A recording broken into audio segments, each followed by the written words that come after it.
Vieja insoportable, nadie te aguanta. Vas a comer sola de todos modos. Esas palabras aparecieron en la pantalla de mi teléfono aquella noche de Navidad. Las leí una vez, luego otra, y otra más. No eran de un desconocido, eran de mis propios hijos, en el grupo familiar que yo misma había creado años atrás con tanto cariño. Esa noche entendí que una cena podía destruir mucho más que una familia. Podía destruir la ilusión de que el amor de madre era suficiente para mantener unidos a quienes ya no querían estarlo. Me llamo Josefa Tonantzin, tengo 59 años. Vivo en una casa que construí con mis propias manos, con el sudor de décadas de trabajo honesto. Una casa donde crecieron 3 hijos, Teodoro, Rodolfo y Diana. Una casa que aquella Nochebuena estaba llena de comida, de luces navideñas encendidas, de la mesa puesta con mis mejores platos, y completamente vacía de las personas que más amaba en este mundo. Esta es la historia que guardé demasiado tiempo. La historia de una madre que creyó que el amor incondicional bastaba, y la historia de una noche en la que todo cambió para siempre. 2 semanas antes de Navidad, envié el mensaje al grupo familiar. Lo redacté con cuidado, eligiendo cada palabra como quien elige flores para un altar. Mis amores, este año quiero que cenemos juntos en Nochebuena. Prepararé todo lo que les gusta. Los espero a las 8 de la noche. No falten. Los amo. Agregué un emoji de corazón rojo. Incluso un arbolito de Navidad. Intenté sonar alegre, cálida, como siempre había sido con ellos. Teodoro respondió primero. Veo, mamá. Rodolfo puso un pulgar hacia arriba. Diana ni siquiera abrió el mensaje durante 2 días. Pero yo, ilusa de mí, interpreté esos silencios como confirmaciones. Pensé, están ocupados, tienen sus vidas, pero vendrán. Siempre vienen cuando los necesito. ¿O no? Compré todo con semanas de anticipación. Fui al mercado temprano una mañana de diciembre, cuando el aire aún estaba frío y las calles olían a tamales y atole. Escogí el pavo más hermoso que encontré. Compré castañas, nueces, manzanas para el ponche. Compré los chiles poblanos que Teodoro tanto amaba para el relleno, las especias que Rodolfo prefería para el mole, y la harina para hacer las galletas de jengibre que Diana comía desde niña. Gasté más de lo que debía, pero no me importó. Era Navidad, era mi familia. Pasé 3 días cocinando. Mis manos, que ya no son tan jóvenes como antes, pelaron papas, picaron cebolla, amasaron, revolvieron, probaron. La casa se llenó de esos aromas que solo existen en diciembre. Canela, clavo, chocolate, pino del árbol que decoré yo sola en la sala. Puse la mesa el 24 de diciembre por la tarde. Saqué el mantel bordado que mi madre me regaló cuando me casé. Coloqué los 4 platos de porcelana, las copas de cristal que solo usaba en ocasiones especiales, las servilletas de tela dobladas con esmero. En el centro puse un centro de mesa con flores rojas y velas blancas. Todo estaba perfecto. Me vestí con mi mejor blusa, una color vino que Teodoro me había regalado años atrás. Me peiné, me maquillé apenas, me puse un poco de perfume. Quería verme bien para ellos. Quería que al llegar sintieran orgullo de su madre. A las 7:30 de la noche, la casa estaba lista. Las luces encendidas, la música navideña sonando bajito, el pavo dorado descansando en la charola más grande. Todo listo. Me senté en la sala a esperar. Las 8 llegaron. Nadie tocó la puerta. Las 8:30. Silencio. A las 9 tomé mi teléfono. Les escribí al grupo. ¿Ya vienen? La cena está lista. Nadie respondió. A las 9:30 llamé a Teodoro. No contestó. Llamé a Rodolfo. Buzón de voz. Llamé a Diana. Directamente colgó la llamada. A las 10 de la noche me di cuenta de algo terrible. No iban a venir. Me levanté del sillón. Caminé hasta la mesa. Observé todo lo que había preparado con tanto amor. Y en ese momento sentí algo frío recorrerme el pecho. No era tristeza todavía. Era incredulidad. Tomé mi teléfono de nuevo. Entré al grupo familiar. Y entonces lo vi. Había un chat paralelo. Uno que ellos habían creado sin mí. Alguien, por error, había enviado un mensaje al grupo equivocado. Era Diana. ¿En serio tenemos que ir a cenar con ella? Siempre es lo mismo. Nos hace sentir culpables si no vamos. Rodolfo había respondido. Yo ya tengo planes. Que se enoje si quiere. Y Teodoro, mi hijo mayor, el que siempre fue el más calmado, escribió. Bella chata, ninguém aguenta você. Vai comer sozinha mesmo. Bella chata, nadie te aguanta. Vas a cenar sola. Leí esas palabras en portugués mezclado con español, como si el desprecio necesitara otro idioma para doler más, y algo dentro de mí se quebró. No fue un quiebre ruidoso, de esos que se lloran de inmediato. Fue silencioso, profundo, definitivo. Dejé el teléfono sobre la mesa. Me senté sola frente a aquella cena que había preparado para 4. Serví un plato para mí, solo uno. Corté un trozo de pavo, lo llevé a mi boca. Masticaba, pero no sentía sabor. Tragaba, pero no sentía hambre. La música navideña seguía sonando. Las velas seguían encendidas. Las luces del árbol parpadeaban suavemente. Pero yo estaba completamente sola. Y entonces, en medio de ese silencio insoportable, tomé una decisión que cambiaría todo. A veces confiamos demasiado en quien no debemos. ¿Tú también te has decepcionado de alguien que amabas? Cuéntame tu historia en los comentarios. Quiero leerte. Hay recuerdos que duelen más cuando son hermosos, porque contrastan con lo que vino después, porque te obligan a preguntarte en qué momento todo comenzó a desmoronarse. Antes de aquella Nochebuena terrible, hubo años de risas, de abrazos, de una familia que parecía inquebrantable. Recuerdo cuando Teodoro nació. Fue un jueves de abril, hace 35 años. Yo tenía 24. Era tan joven, tan llena de sueños. Mi esposo, Rafael, me tomó de la mano en el hospital y me dijo: «Vamos a darle todo lo que nosotros no tuvimos». Y cumplimos esa promesa. Trabajamos día y noche para que nuestros hijos nunca conocieran el hambre que nosotros habíamos conocido de niños. Teodoro fue un bebé tranquilo, de ojos oscuros y manos pequeñitas que se aferraban a mi dedo índice como si fuera su única certeza en el mundo. Le cantaba canciones de cuna mientras lo mecía en mis brazos, le preparaba papillas caseras, le cosía su ropa cuando no teníamos dinero para comprarla nueva. Era mi primogénito, mi orgullo.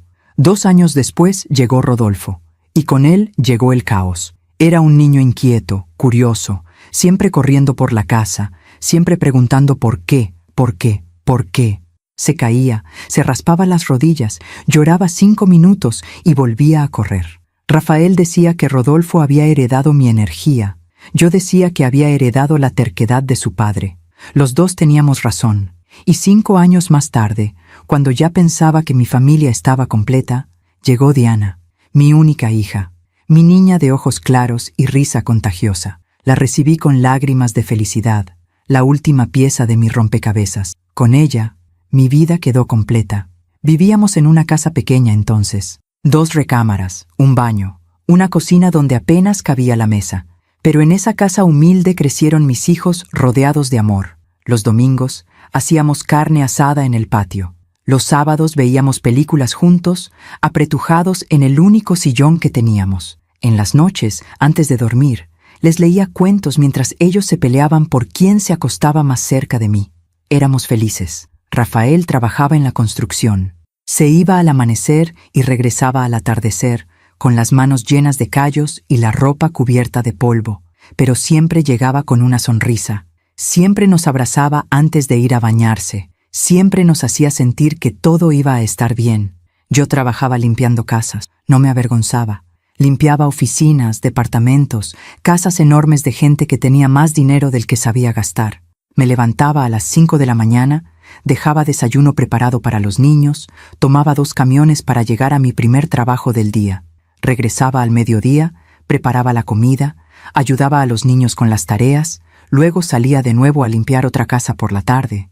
Mis manos siempre olían a cloro, mis rodillas siempre estaban adoloridas de tanto tallar pisos, pero nunca me quejé, porque cada peso que ganaba era para ellos, para que Teodoro pudiera estudiar, para que Rodolfo tuviera sus útiles escolares, para que Diana pudiera ir a clases de ballet, ese sueño que tanto le ilusionaba. Nunca les faltó nada esencial. Cuando Teodoro cumplió 15 años, quería una bicicleta.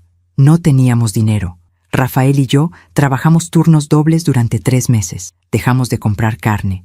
Yo remendé mi ropa vieja en lugar de comprar nueva. Ahorramos cada centavo, y el día de su cumpleaños le dimos aquella bicicleta roja que él tanto había soñado. Lloró de felicidad.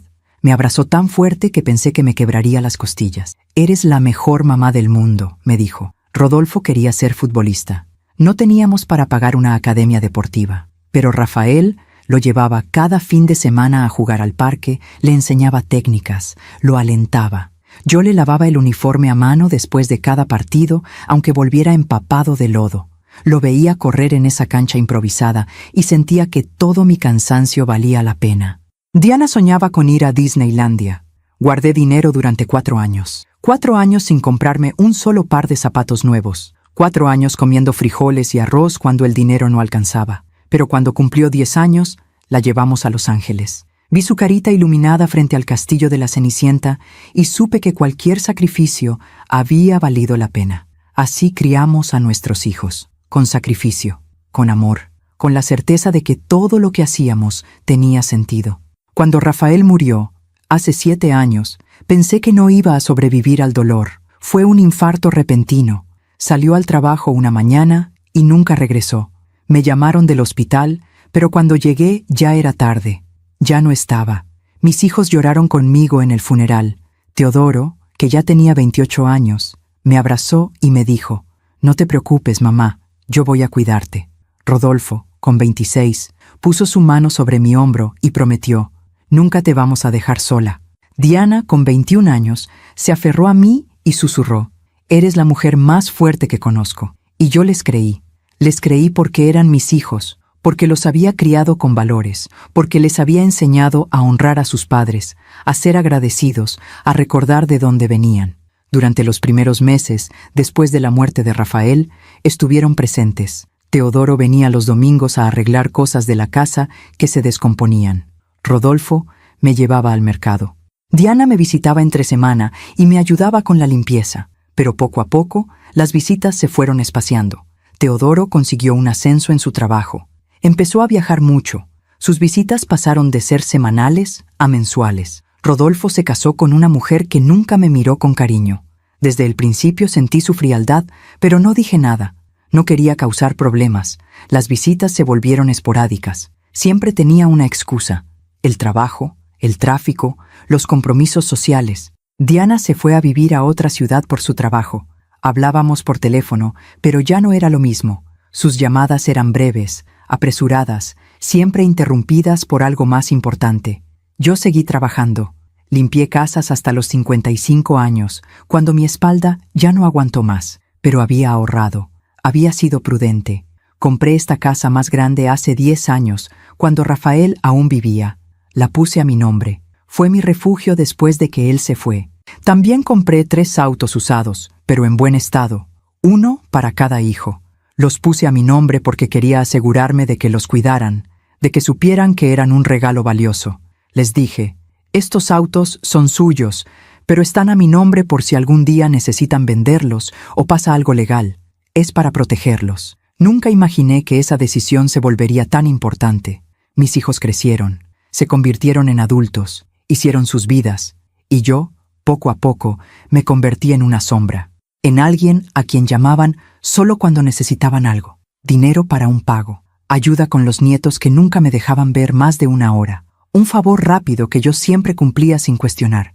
Pero cuando yo necesitaba compañía, cuando los llamaba solo para escuchar sus voces, las respuestas eran siempre las mismas: «Estoy ocupado, mamá.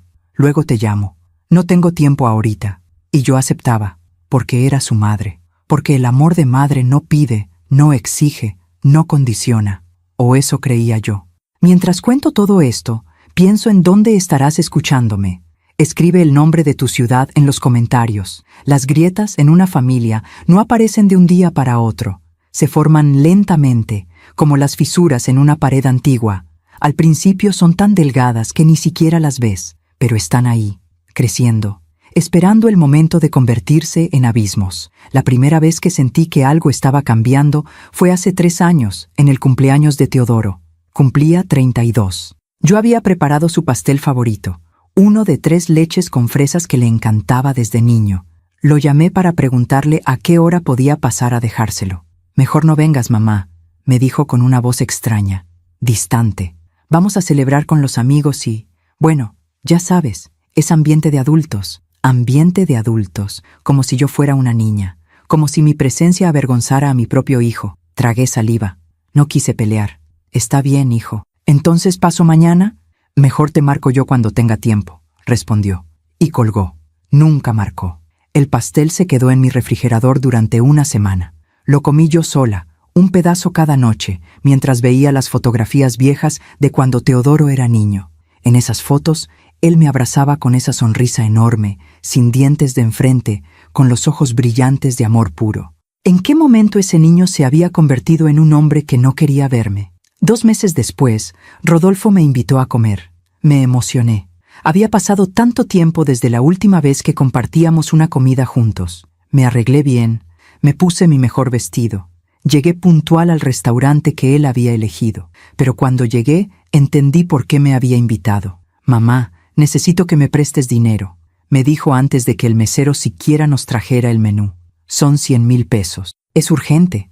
Tengo una oportunidad de negocio y necesito el capital. 100,000 pesos, todo lo que me quedaba ahorrado después de pagar los gastos del mes. ¿Y cuándo me lo devolverías?», pregunté con cuidado, sin querer sonar desconfiada. «En 6 meses. Te lo prometo, mamá.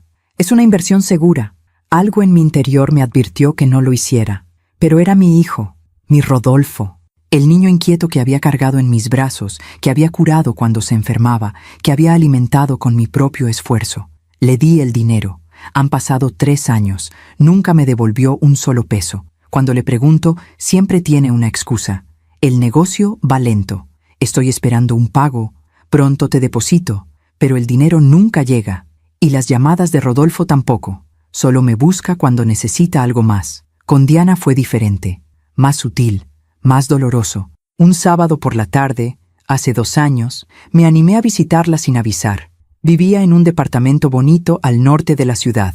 Toqué la puerta con una bolsa de tamales que había hecho esa mañana, pensando en sorprenderla. Abrió la puerta a medias. No me invitó a pasar. «Mamá, ¿qué haces aquí?», me preguntó con un tono que mezclaba sorpresa y molestia. «Te traje tamales, mi amor. Pensé que podíamos comer juntas». «Es que tengo visitas», dijo mirando hacia atrás. Escuché risas adentro. Risas femeninas. «No es buen momento. Solo será un ratito», insistí. Necesitaba tanto estar con ella. Diana suspiró. «Mamá, en serio. Estoy ocupada. Mejor hablamos luego, ¿sí?», y cerró la puerta. Me quedé parada en el pasillo de aquel edificio elegante, con mi bolsa de tamales en las manos, sintiéndome como una vendedora rechazada. Escuché las risas continuar del otro lado de la puerta. Diana estaba celebrando algo con sus amigas, y yo no estaba invitada a su vida.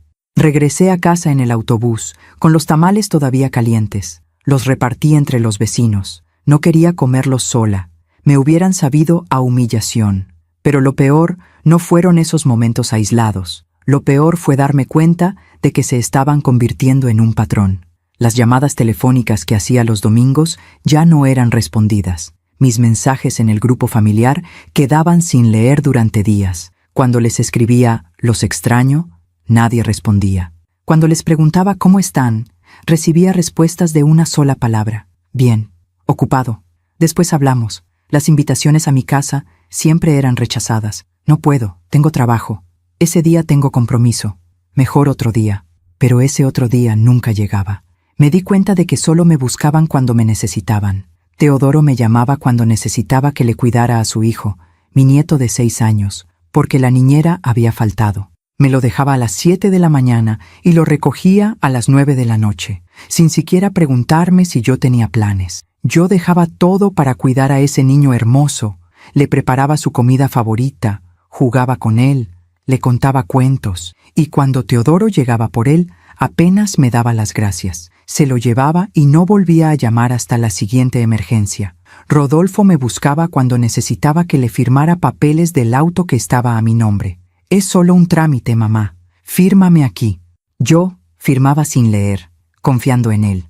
¿Qué más podía hacer? Era mi hijo. Diana me llamaba cuando necesitaba consejo, pero no para escucharme, solo para desahogarse. Hablaba durante 1 hora sobre sus problemas laborales, sus frustraciones, sus decepciones amorosas. Yo escuchaba con paciencia, le daba mi opinión cuando me la pedía. Pero cuando yo intentaba compartir algo de mi vida, algo de mi soledad, ella siempre encontraba la manera de cortar la conversación. «Ay, mamá, me están llamando del trabajo. Luego hablamos». Luego nunca llegaba. Me convertí en una conveniencia, en alguien útil, pero no en alguien amado. Y lo más triste es que yo seguía justificándolos. «Están ocupados», me decía a mí misma. «Tienen sus propias vidas. Es normal. Los jóvenes de ahora son así, más independientes, pero en el fondo, muy en el fondo, sabía la verdad. Sabía que algo se había roto, que el amor que yo les había dado durante décadas no estaba siendo correspondido, que me estaba volviendo invisible para las 3 personas que más amaba en este mundo. Empecé a sentirme sola, profundamente sola. No era la soledad de no tener a nadie alrededor, era peor. Era la soledad de tener hijos vivos, saludables, exitosos, y sentir que no les importabas. Intenté hablarlo con ellos. Lo intenté de verdad. Un domingo por la tarde, hace un año, logré reunirlos a los 3 en mi casa. Había insistido tanto que finalmente aceptaron venir. Preparé su comida favorita. Puse la mesa con cuidado. Quería que ese momento fuera especial. Durante la comida, junté valor y les dije: «Hijos, necesito hablar con ustedes». Teodoro levantó la vista de su teléfono por un segundo. Rodolfo siguió comiendo. Diana suspiró. «¿Qué pasa, mamá?», preguntó Teodoro con impaciencia. «Es que los extraño mucho. Siento que ya no nos vemos como antes. Me gustaría que pasáramos más tiempo juntos, que viniéramos a comer cada domingo, como hacíamos cuando su papá vivía». Hubo un silencio incómodo. Rodolfo habló primero. «Mamá, ya no somos niños. Tenemos nuestras propias familias, nuestros trabajos. No podemos estar viniendo cada domingo como si tuviéramos 10 años. No digo cada domingo», traté de explicar, «pero aunque sea una vez al mes, para que no perdamos la conexión». Diana soltó una risa seca. «Mamá, no nos hagas sentir culpables. Ya venimos hoy, ¿no? ¿Qué más quieres?». Teodoro intervino con un tono conciliador, pero frío. «Mamá, entiendo que estés sola, pero no podemos llenar ese vacío. Cada quien tiene su vida. Deberías hacer amigas, salir, hacer algo. No puedes depender de nosotros para ser feliz». Sus palabras me golpearon como piedras. No respondí, solo asentí. Terminamos de comer en silencio. Se fueron 1 hora después, cada uno con una excusa distinta. Esa noche lloré en mi cama. Lloré como no había llorado desde la muerte de Rafael, porque entendí algo terrible. Mis hijos me veían como una carga, como alguien dependiente, necesitada, molesta. Yo, que había sacrificado mi juventud por ellos. Yo, que había trabajado hasta que mi cuerpo no pudo más para darles una vida digna. Yo, que nunca les había pedido nada a cambio más que un poco de tiempo, un poco de amor. Pero para ellos, eso era demasiado. Después de esa conversación, dejé de insistir. Dejé de llamarlos tan seguido. Dejé de escribir en el grupo familiar. Esperé a que ellos me buscaran. Pasaron semanas, luego meses, y nadie me buscó, solo cuando necesitaban algo. Y así llegó la Navidad de este año. Esa Navidad en la que decidí hacer un último intento, un último esfuerzo por recuperar a mi familia.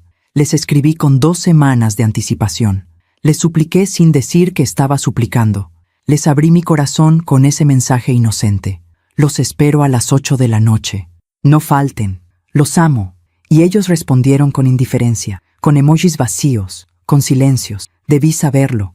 Debí entender que ya no les importaba. Pero el corazón de una madre siempre espera, siempre cree, siempre perdona antes de que haya nada que perdonar. Y esa esperanza casi me destruye. Aún me pregunto si hice lo correcto. ¿Y tú? ¿Qué habrías hecho en mi lugar? Hay una mentira que las madres nos contamos a nosotras mismas. Una mentira peligrosa que repetimos como un mantra cada vez que nuestros hijos nos lastiman. No lo hacen con mala intención. Solo están ocupados. Solo están pasando por una etapa difícil. Solo necesitan tiempo. Yo repetí esa mentira durante años. Cada vez que Teodoro cancelaba una visita en el último minuto, yo me decía: «Está estresado por el trabajo. Es un buen hijo. Solo necesita espacio». Cada vez que Rodolfo me pedía dinero prestado y nunca me lo devolvía, yo justificaba: «Está pasando por dificultades económicas. Ya me pagará cuando pueda. Es solo temporal». Cada vez que Diana colgaba el teléfono abruptamente o rechazaba mis invitaciones, yo pensaba: tiene su propia vida ahora, es independiente, eso es bueno. Yo la eduqué para ser fuerte. Me volví experta en excusarlos, en minimizar mi dolor, en convertir cada desplante en algo comprensible, en algo justificable, en algo que yo podía soportar si tan solo fuera más paciente, más comprensiva, más flexible. ¿Y sabes qué es lo más triste? Que mientras yo me anulaba para no incomodarlos, Ellos se acostumbraron a mi ausencia, se acostumbraron a que yo siempre estuviera disponible cuando me necesitaban, pero nunca exigiera nada a cambio. Me convertí en un recurso, no en una persona. Recuerdo un episodio hace año y medio que debió haberme abierto los ojos, pero no lo hizo, porque yo ya estaba demasiado sumergida en mi propia negación. Era un viernes por la tarde. Yo estaba en el supermercado comprando las cosas de la semana cuando recibí una llamada de Teodoro. Me emocioné tanto al ver su nombre en la pantalla que casi tiro la canasta de las compras. «Hijo, qué sorpresa. ¿Cómo estás?» «Mamá, necesito un favor urgente», dijo sin siquiera saludar. «¿Puedes cuidar a Santiago esta noche? Es que tengo una cena de trabajo importantísima y la niñera se enfermó». Santiago era mi nieto, el hijo de Teodoro, un niño hermoso de 6 años que me llenaba el corazón cada vez que lo veía. Pero las visitas siempre eran así, urgentes, imprevistas, funcionales. «Claro que sí, hijo. ¿A qué hora me lo traes?» «En 1 hora. ¿Está bien? Es que de verdad es urgente». Sí, no hay problema. Aquí los espero». Dejé el supermercado a medias. Regresé a casa corriendo. Tenía que limpiar, preparar algo de cenar para Santiago, sacar sus juguetes favoritos que guardaba en un cajón especial para cuando venía. Teodoro llegó exactamente 1 hora después. Entró apurado, casi sin mirarme. Santiago llevaba su mochila con pijama y cepillo de dientes. «Gracias, mamá. Vuelvo como a las 11. ¿Tan tarde?», pregunté sorprendida. «Es una cena importante. Ya sabes cómo son estas cosas». Se fue sin siquiera abrazar a su hijo. Santiago se quedó parado en la sala, con su mochila a medio cargar, viéndome con esos ojos grandes llenos de tristeza. «¿Tu papi siempre tiene mucho trabajo?», le pregunté mientras le ayudaba a quitarse los zapatos. «Sí», respondió el niño con una vocecita pequeña. «Y mi mami también. Por eso siempre me dejan contigo o con la niñera». Me dolió el pecho. Ese niño necesitaba a sus padres, pero ellos estaban demasiado ocupados construyendo sus carreras, su estatus, su vida perfecta de adultos exitosos. Esa noche jugamos a los carritos, cenamos quesadillas, vimos una película de dinosaurios que le encantaba. Santiago se quedó dormido en mi regazo a las 9.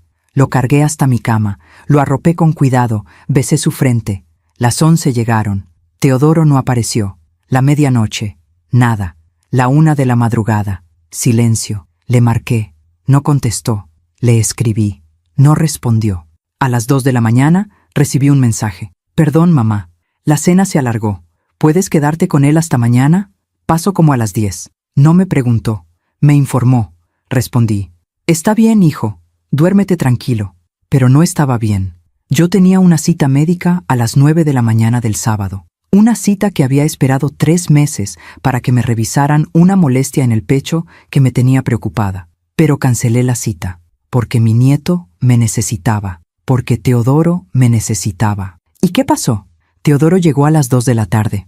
No a las 10, a las 2. Entró riéndose, hablando por teléfono, oliendo a perfume caro.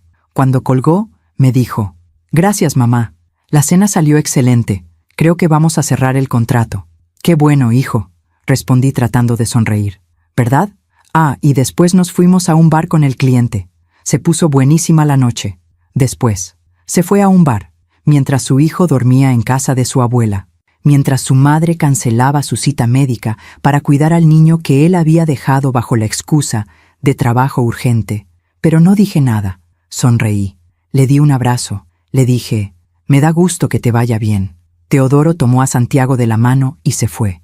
Ni siquiera me pagó gasolina. Ni siquiera me agradeció realmente. Solo me dio un beso rápido en la mejilla y desapareció.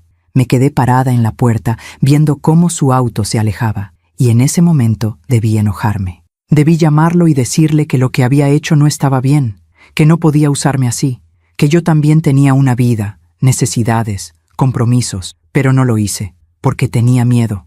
Miedo de que si me quejaba, si le exigía respeto, dejaría de buscarme. Y entonces no volvería a ver a mi nieto, no volvería a escuchar la voz de mi hijo. Así que me tragué la rabia, me tragué la decepción, y seguí siendo la mamá comprensiva, disponible, incondicional. Con Rodolfo era peor, porque Rodolfo había aprendido que podía manipularme emocionalmente. Hace 8 meses llegó a mi casa un domingo por la tarde. No había avisado. Simplemente tocó la puerta y cuando abrí, lo vi ahí con una sonrisa extraña, una sonrisa que yo ya conocía. Era la sonrisa que ponía cuando necesitaba algo. «Mamá, qué gusto verte», me dijo abrazándome con esa efusividad falsa que dolía más que su indiferencia. «Hijo, pasa. ¿Quieres café?» «Sí, por favor».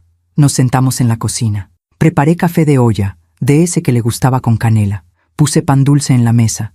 Intenté conversar, preguntarle cómo estaba, qué había hecho durante esas semanas que no sabía de él. Pero Rodolfo no había venido a platicar. «Mamá, necesito hablar contigo de algo importante», dijo después del segundo sorbo de café. Mi estómago se apretó. Ya sabía lo que venía. «Dime, hijo, ¿te acuerdas del dinero que me prestaste hace como 3 años?» «Sí, me acuerdo».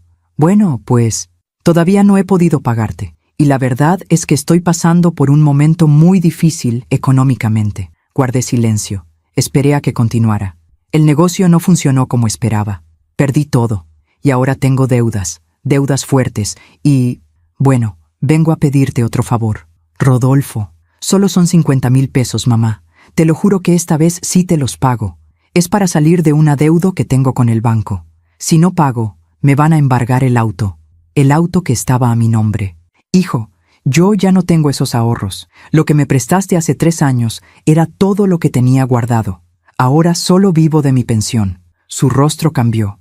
La sonrisa desapareció. «¿O sea que no me vas a ayudar?» «No es que no quiera, hijo. Es que literalmente no tengo. Pero podrías pedir un préstamo. Podrías empeñar algo. Podrías hacer algo, ¿no?» Me quedé sin palabras. ¿Empeñar algo? ¿Endeudarme yo para sacarlo de sus problemas? ¿Problemas que él mismo había creado con su irresponsabilidad? «Rodolfo, yo ya te ayudé. Te di todo lo que tenía y nunca me lo devolviste. ¿Cómo quieres que vuelva a prestarte?» Se levantó de la silla bruscamente. Su rostro estaba rojo de coraje. «Sabía que ibas a decir eso. Sabía que al final siempre tienes excusas». «Hijo, no es una excusa. ¿Sabes qué, mamá? Siempre dices que nos amas, que haríais cualquier cosa por nosotros. Pero a la hora de la verdad, cuando de verdad te necesito, me das la espalda». Sus palabras me atravesaron como cuchillos. «Rodolfo, por favor, entiéndeme». «No, tú entiéndeme a mí. Estoy desesperado. Y tú, que eres mi madre, me niegas tu ayuda». Se fue dando un portazo. Me dejó temblando en esa cocina, con el café todavía caliente, con el pan dulce intacto, con las lágrimas rodando por mis mejillas. Esa noche no pude dormir. Me la pasé dándole vueltas a sus palabras. ¿Tenía razón? ¿Era yo una mala madre por no endeudarme para ayudarlo? ¿Debía sacrificarme más? ¿Hasta dónde tenía que llegar mi amor? Y lo más enfermo de todo es que 2 días después llamé a Rodolfo. Le dije que había conseguido 30,000 pesos, que no eran los 50 que necesitaba, pero que era lo que podía darle. Mentí. No los había conseguido. Los saqué de mi tarjeta de crédito. Me endeudé. Sacrifiqué mi tranquilidad económica, porque no soportaba la idea de que mi hijo pensara que yo no lo amaba. Rodolfo vino por el dinero, esta vez sin sonrisa. Solo tomó el sobre, me dio las gracias secamente y se fue. Pasaron 8 meses. Nunca me devolvió nada. Ni siquiera me preguntó cómo iba yo con la deuda que había adquirido por él. Y Diana, mi única hija, mi niña. Con ella el dolor era diferente, más sutil, más constante. Diana había aprendido a hacerme sentir culpable por existir. Cada vez que yo le llamaba, su tono era de fastidio apenas disimulado. «¿Qué pasó, mamá? ¿Está todo bien?» Como si solo pudiera llamarla en caso de emergencia. «Solo quería saber cómo estás, mi amor». «Ay, mamá, estoy bien. Ocupada, pero bien. ¿Y tu trabajo? ¿Cómo va?» «Bien, mamá. Todo bien. Oye, te tengo que dejar.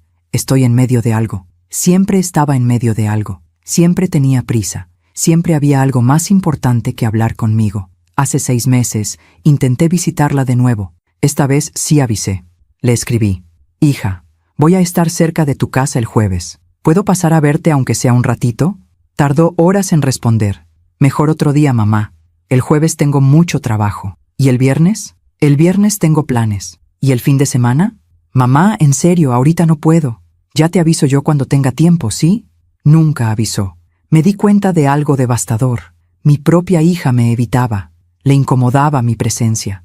Yo, que la había parido, que la había amamantado, que había velado sus sueños durante años, Me había convertido en alguien de quien ella quería escapar. Y aún así, yo seguía justificándola. Es joven, tiene su vida. Yo a su edad tampoco visitaba tanto a mi mamá. Pero era mentira. Yo sí visitaba a mi madre, cada semana, hasta el día en que murió, porque así me habían enseñado, porque el respeto y el amor a los padres no tenían edad ni excepciones. Me había vuelto experta en tragarme el dolor, en sonreír cuando quería llorar, en decir «está bien» cuando nada estaba bien, en anularme completamente para no molestar a mis hijos con mi existencia. Y ellos lo sabían. Sabían que yo siempre iba a estar ahí, siempre disponible, siempre perdonando, siempre esperando. Por eso cuando les escribí sobre la cena de Navidad, ni siquiera se molestaron en inventar buenas excusas. Solo pusieron emojis, respuestas vagas, indiferencia. Porque yo había establecido el precedente. Podían tratarme como quisieran. Yo siempre iba a entender. Siempre iba a perdonar. Siempre iba a esperar. Hasta aquella Nochebuena. Hasta que leí esas palabras en el grupo familiar. Bela chata, ninguém aguenta você. Vai comer sozinha mesmo. En ese momento, algo dentro de mí se rompió. Y no fue una fractura más. Fue el colapso total de todas las mentiras que me había contado durante años. Ya no podía seguir negando la verdad. Mis hijos no me amaban. Me toleraban. Me usaban. Pero no me amaban. Y esa verdad, aunque devastadora, me liberó. Mientras cuento todo esto, pienso en dónde estarás escuchándome. Escribe el nombre de tu ciudad en los comentarios. Hay señales que ignoramos porque no queremos verlas. Hay verdades que rechazamos porque aceptarlas significaría destruir la imagen que tenemos de las personas que amamos. Yo había ignorado muchas señales, demasiadas, pero todas estaban ahí, esperando el momento de revelarse. La primera señal clara llegó hace 4 meses, en agosto. Fue un descubrimiento accidental que me heló la sangre. Yo estaba en casa de Teodoro. Él me había pedido que fuera a limpiar porque tenía una inspección importante para vender la propiedad. Sí, me pidió a mí, una mujer de 59 años con problemas de espalda, que limpiara su casa de 3 pisos porque no quería pagar a alguien para hacerlo. Y yo fui, porque era mi hijo, porque siempre decía que sí. Estaba trapeando el estudio cuando vi su laptop abierta sobre el escritorio. No tenía intención de fisgonear, de verdad, pero la pantalla se iluminó sola y apareció una conversación de WhatsApp. Era un chat con su esposa, Laura, y lo que leí me quitó el aliento. Laura había escrito: ¿Ya le dijiste a tu mamá que nos vamos a mudar a Monterrey? Teodoro respondió: No, y no le voy a decir hasta último momento. Ya sabes cómo se pone. Va a empezar con su drama de que no va a ver a Santiago, que la estamos abandonando, bla bla bla. Pues es verdad, ¿no? No va a ver a su nieto tan seguido. Ay, por favor, apenas lo ve ahora. Siempre está pidiendo que se lo traigamos, pero luego se cansa y nos habla para que lo recojamos antes. Eso era mentira, una mentira cruel. Yo nunca me cansaba de Santiago, nunca. Ellos eran los que lo recogían antes porque tenían planes, porque no querían que su hijo interfiriera con sus salidas, sus cenas, sus vidas perfectas de pareja exitosa. Pero Teodoro le estaba diciendo a su esposa que yo era el problema. Seguí leyendo, con las manos temblando. Además, continuó Teodoro, no es como si hiciéramos mucho por ella. Viene cuando necesitamos algo y ya. No le debemos nada más. No le debemos nada más. Esas 5 palabras se quedaron grabadas en mi cerebro como hierro candente. ¿Nada más? 35 años de desvelos, de sacrificios, de amor incondicional eran nada más. Laura respondió: Tienes razón. Igual cuando nos mudemos, va a ser un alivio no tenerla tan encima. Cerré la laptop. Mis manos sudaban. El trapeador se me cayó al piso. Me senté en el suelo de ese estudio, rodeada de muebles caros que mi hijo había comprado con el dinero que ganaba en su trabajo exitoso, y lloré en silencio. No lloré de tristeza, lloré de rabia, de impotencia, de humillación. Terminé de limpiar esa casa como un robot. Cada movimiento era mecánico. Cuando acabé, le escribí a Teodoro: Ya terminé. Quedó todo limpio. Él respondió 3 horas después: Gracias, ma. Ni siquiera mamá, solo ma. Como si hasta mi nombre completo le pesara. No le dije nada sobre lo que había leído. ¿Para qué? Ya sabía lo que pensaba de mí. Ya sabía que me veía como una carga, como alguien molesta, como alguien de quien necesitaba liberarse. 2 semanas después, descubrí algo peor. Fue un sábado por la mañana. Estaba revisando mi correo electrónico cuando llegó una notificación del banco. Era sobre el auto de Rodolfo, el que estaba a mi nombre. Multas de tránsito pendientes, 47 infracciones sin pagar. Total adeudado, 82.300 pesos. 82.000 pesos en multas, 47 infracciones. Llamé a Rodolfo de inmediato. Sonó 5 veces antes de que contestara. Bueno, Rodolfo, acabo de recibir un correo del banco. Tienes 82.000 pesos en multas sin pagar. Hubo un silencio largo. Ah, sí, eso. Se me había olvidado comentarte. ¿Que se te había olvidado? Son casi 50 multas. ¿Cómo es posible? Mamá, relájate. Son de hace tiempo. Ya las voy a pagar. ¿Cuándo, Rodolfo? Porque el auto está a mi nombre. Si no pagas, me van a embargar a mí. Ya lo sé, mamá. No seas dramática. Te dije que las voy a pagar. ¿Con qué dinero? Si todavía me debes los 100.000 que te presté hace 3 años y los 30.000 de hace 8 meses. Su voz cambió. Se volvió dura, fría. ¿Sabes qué? Estoy hasta la madre de que siempre me estés cobrando. Siempre es lo mismo contigo. Te presté, me debes, ¿cuándo me pagas? ¿No se supone que las madres ayudan a sus hijos sin esperar nada a cambio? Me quedé muda. Rodolfo, no, mamá, en serio. Estás obsesionada con el dinero. Por eso nadie quiere estar contigo. Porque siempre andas de amargada, de víctima, cobrando favores. Y colgó. Me quedé con el teléfono en la mano, temblando de pies a cabeza. No podía creer lo que acababa de escuchar. Yo no estaba cobrando favores. Estaba defendiendo lo poco que me quedaba. Pero para él, yo era la villana. Yo era la mala madre que se atrevía a recordarle sus deudas. Pasé 3 días sin dormir, dándole vueltas a esa conversación. ¿De verdad era yo el problema? ¿De verdad estaba siendo dramática, amargada, obsesionada? Y entonces recordé algo que había escuchado meses atrás pero que no había querido procesar. Era en mayo. Yo había ido al supermercado cerca de la casa de Diana. Estaba en la fila para pagar cuando escuché voces conocidas detrás de mí. Me giré y vi a Diana con 2 amigas. Ella no me había visto. Una de sus amigas le preguntó, ¿y tu mamá? ¿Cómo está? Diana suspiró con dramatismo exagerado. Ay, ahí anda, bien pegajosa como siempre. No entiende que ya crecí, que tengo mi vida. Cada rato me está marcando, mandando mensajes. Es agotador. Las amigas se rieron. Todas las mamás son así, dijo otra. Sí, pero la mía es nivel experto. Hace poco me dijo que me extraña, que si podía visitarla. ¿Te imaginas? Visitarla nada más porque sí, como si no tuviera nada mejor que hacer. Se rieron de nuevo. Yo estaba a 3 metros de distancia, de espaldas, pero cada palabra me atravesaba como una bala. ¿Y qué le dijiste? Le inventé que tenía mucho trabajo. Obviamente. No voy a ir a verla solo porque se siente sola, que haga amigas o algo. No es mi responsabilidad entretenerla. Pagué mi cuenta y salí de ahí lo más rápido que pude. Llegué a casa y vomité. Literal. Vomité del asco, del dolor, de la traición. Mi hija, mi única hija. La niña a la que le había enseñado a caminar, a hablar, a ser fuerte.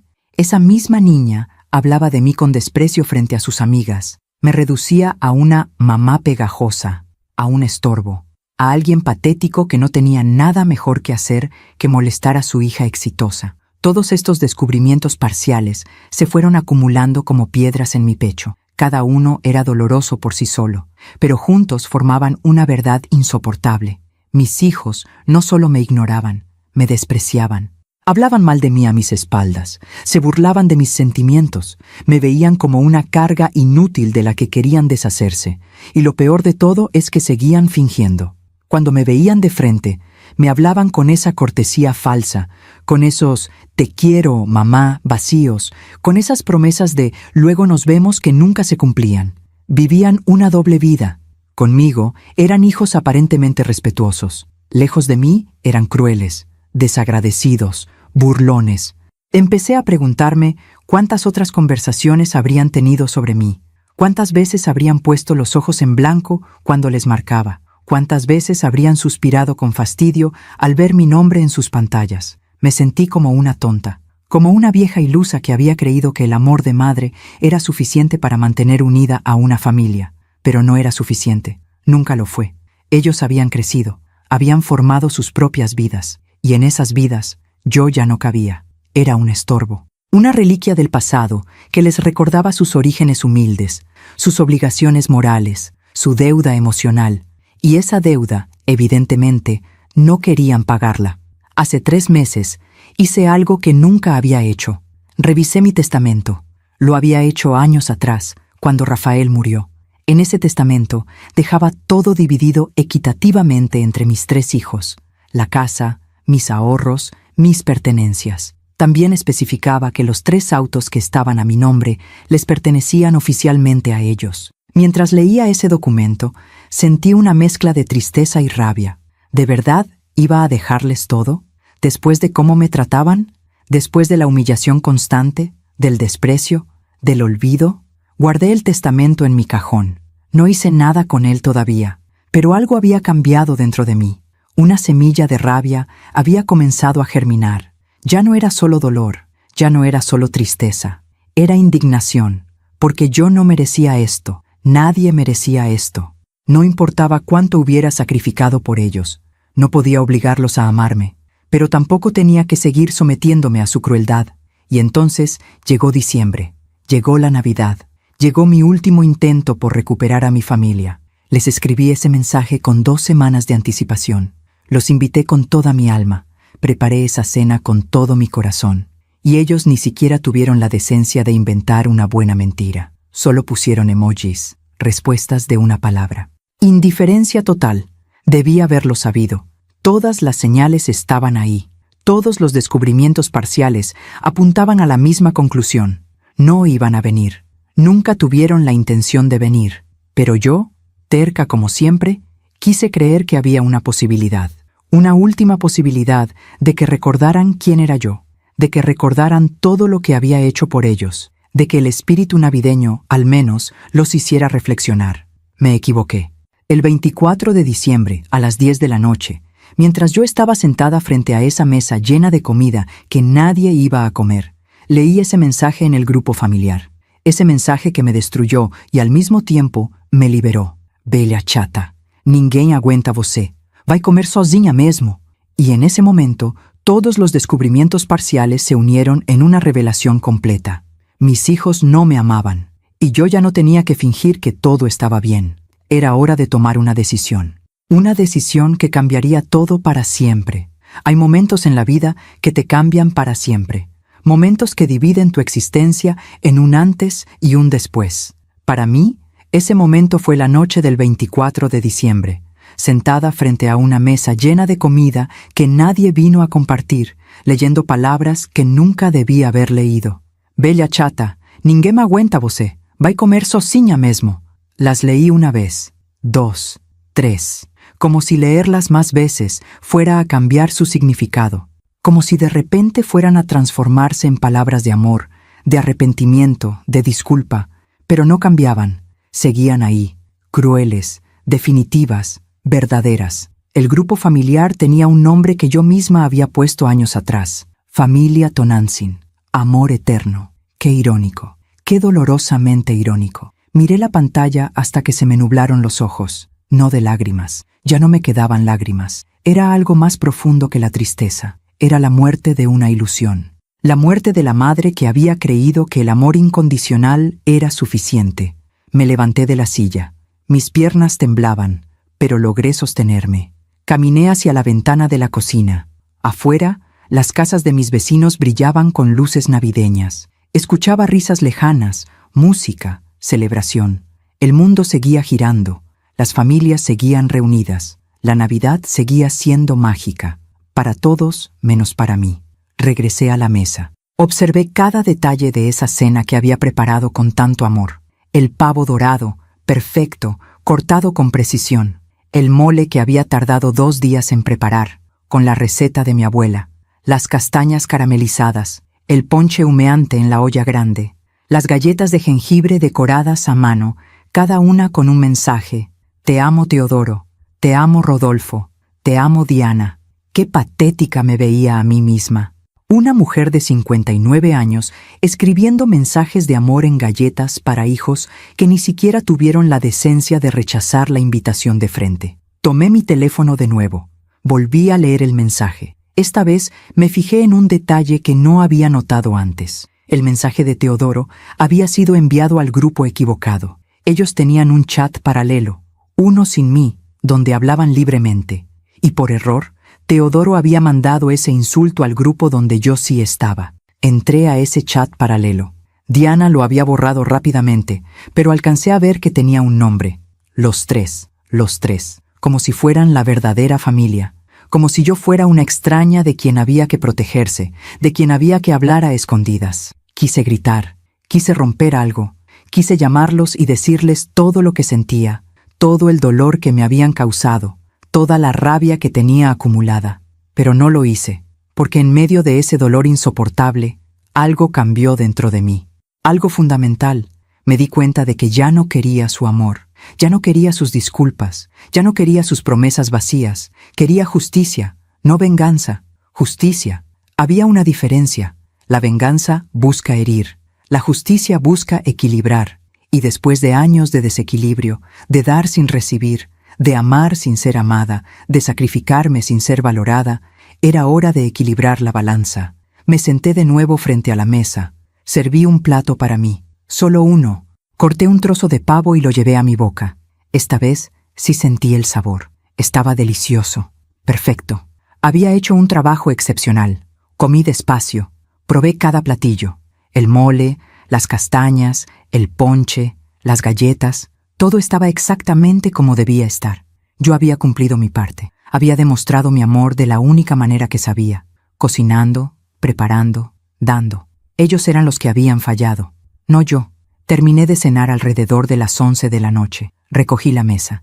Guardé la comida en recipientes. Limpié todo con calma, sin prisa. Cada movimiento era deliberado, consciente.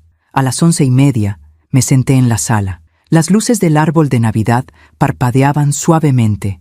La música navideña había terminado. El silencio de la casa era absoluto. Tomé mi teléfono. Busqué en mis contactos un nombre que no había marcado en meses. Licenciado Ernesto Palacios. Ernesto era el abogado de la familia desde hacía 15 años. Había manejado el testamento de Rafael cuando murió.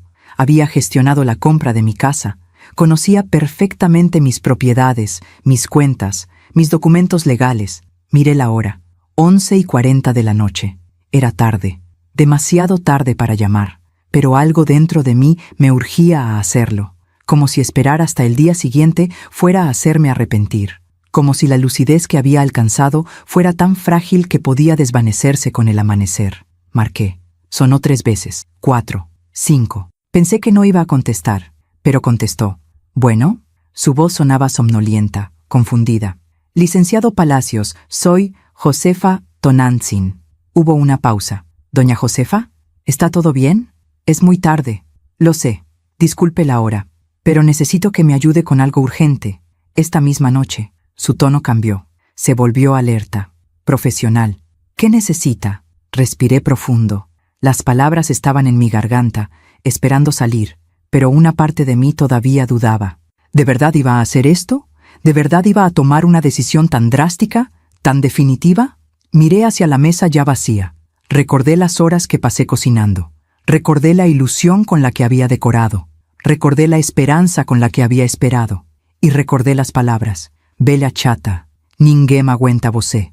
La duda desapareció. Necesito que modifique mi testamento. Quiero desheredar a mis 3 hijos. Completamente. El silencio del otro lado fue largo. Podía imaginar al licenciado Palacios sentándose en su cama, completamente despierto ahora, procesando lo que acababa de escuchar. Doña Josefa, ¿está segura? Es una decisión muy seria, muy permanente. Estoy completamente segura. ¿Puedo preguntar qué pasó? Le conté todo. Los años de abandono, los desprecios, las humillaciones y finalmente la cena de Navidad. El mensaje cruel, la certeza de que mis hijos me veían como un estorbo del que querían deshacerse. El licenciado escuchó en silencio. Cuando terminé, suspiró profundamente. Lo siento mucho, doña Josefa. Ninguna madre debería pasar por esto. Ya pasó. Ahora solo quiero hacer lo correcto. Entiendo, pero debe saber que por ley, sus hijos tienen derecho a una parte de la herencia. No puedo desheredarlos completamente a menos que exista una causa legal grave. ¿Qué tipo de causa? ¿Maltrato? ¿Abandono? falta de cumplimiento con obligaciones filiales. ¿Sus hijos la han apoyado económicamente? ¿La visitan regularmente? ¿La cuidan? No, no hacen nada de eso. Yo los he apoyado a ellos, les he prestado dinero que nunca me devuelven, los he cuidado cuando me necesitan, pero ellos solo aparecen cuando quieren algo. Eso puede ser suficiente para argumentar abandono moral. Déjeme trabajar en el documento. Voy a redactar un nuevo testamento donde se reduzca al mínimo legal la parte que les corresponde. Y voy a incluir cláusulas específicas donde se detalle el abandono. ¿Cuánto tiempo tarda? Normalmente, estos procesos toman semanas, pero si es urgente, puedo tener un borrador listo mañana por la tarde. Necesitaré que venga a mi oficina a firmarlo con testigos y ante notario. No, quiero firmarlo esta noche. ¿Esta noche? Doña Josefa, es Nochebuena. No hay notarios disponibles. No me importa, haga el documento ahora. Yo lo firmo. Y mañana lo hacemos oficial. Pero necesito tener algo en mis manos esta noche. Algo que me confirme que tomé esta decisión. Que no voy a arrepentirme mañana cuando me levante. El licenciado guardó silencio un momento. Luego dijo: Está bien, dame una hora. Voy a redactar un documento preliminar. Se lo envío por correo electrónico. Usted lo lee, lo imprime, lo firma, y mañana venimos a formalizarlo. ¿Le parece? Me parece perfecto. Hay otra cosa, doña Josefa. Mencionó que hay 3 autos a su nombre que usan sus hijos, ¿correcto? Sí. ¿Quiere que los bloquee? Puedo hacer una solicitud de reporte de robo temporal. Eso hará que si intentan usarlos, la policía los detenga. No es permanente, pero les causará, digamos, un inconveniente considerable. Pensé en Rodolfo y sus 82,000 pesos en multas sin pagar. Pensé en Teodoro usando su auto para viajar a Monterrey sin siquiera decirme que se iba a mudar. Pensé en Diana, que probablemente usaba su auto para ir a esas reuniones con amigas donde hablaba mal de mí. Hágalo. Bloquee los 3 autos. Entendido. Les va a llegar una notificación en cuanto se procese.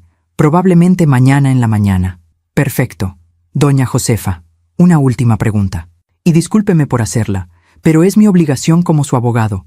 ¿Está tomando esta decisión con la mente clara? ¿No ha bebido alcohol? ¿No está bajo medicación que pueda afectar su juicio?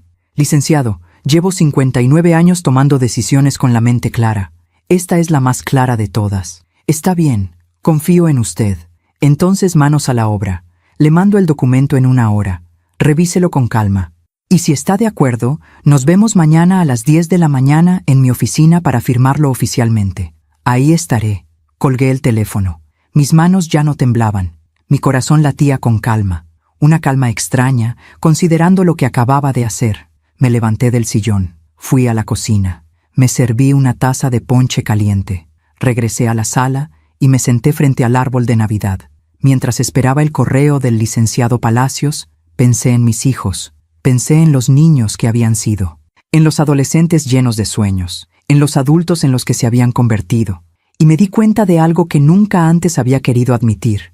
Yo no había fracasado como madre. Había hecho todo bien.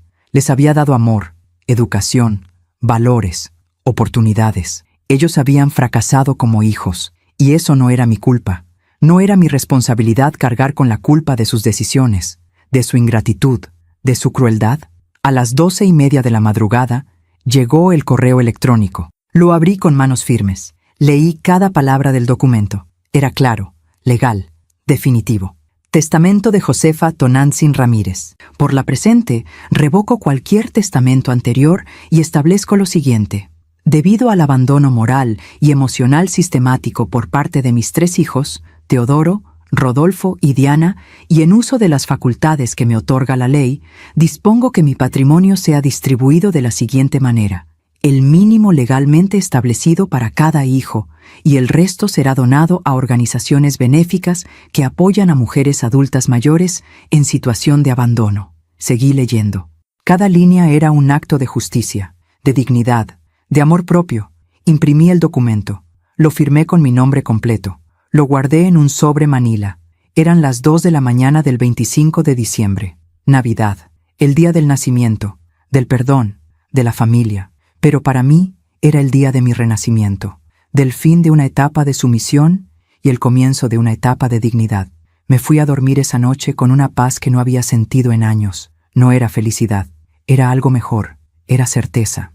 La certeza de que por primera vez en mucho tiempo había hecho lo correcto para mí, y mientras cerraba los ojos, pensé en la mañana, en el momento en que mis hijos descubrieran lo que había hecho, en sus rostros de sorpresa, de indignación, de furia, y sonreí, porque por fin, después de años de ser invisible, iban a verme, de verdad, completamente. Desperté el 25 de diciembre a las 6 de la mañana, no porque tuviera que hacerlo, simplemente porque mi cuerpo ya no podía seguir durmiendo. Había algo en el aire, una anticipación, una energía extraña que me mantenía alerta.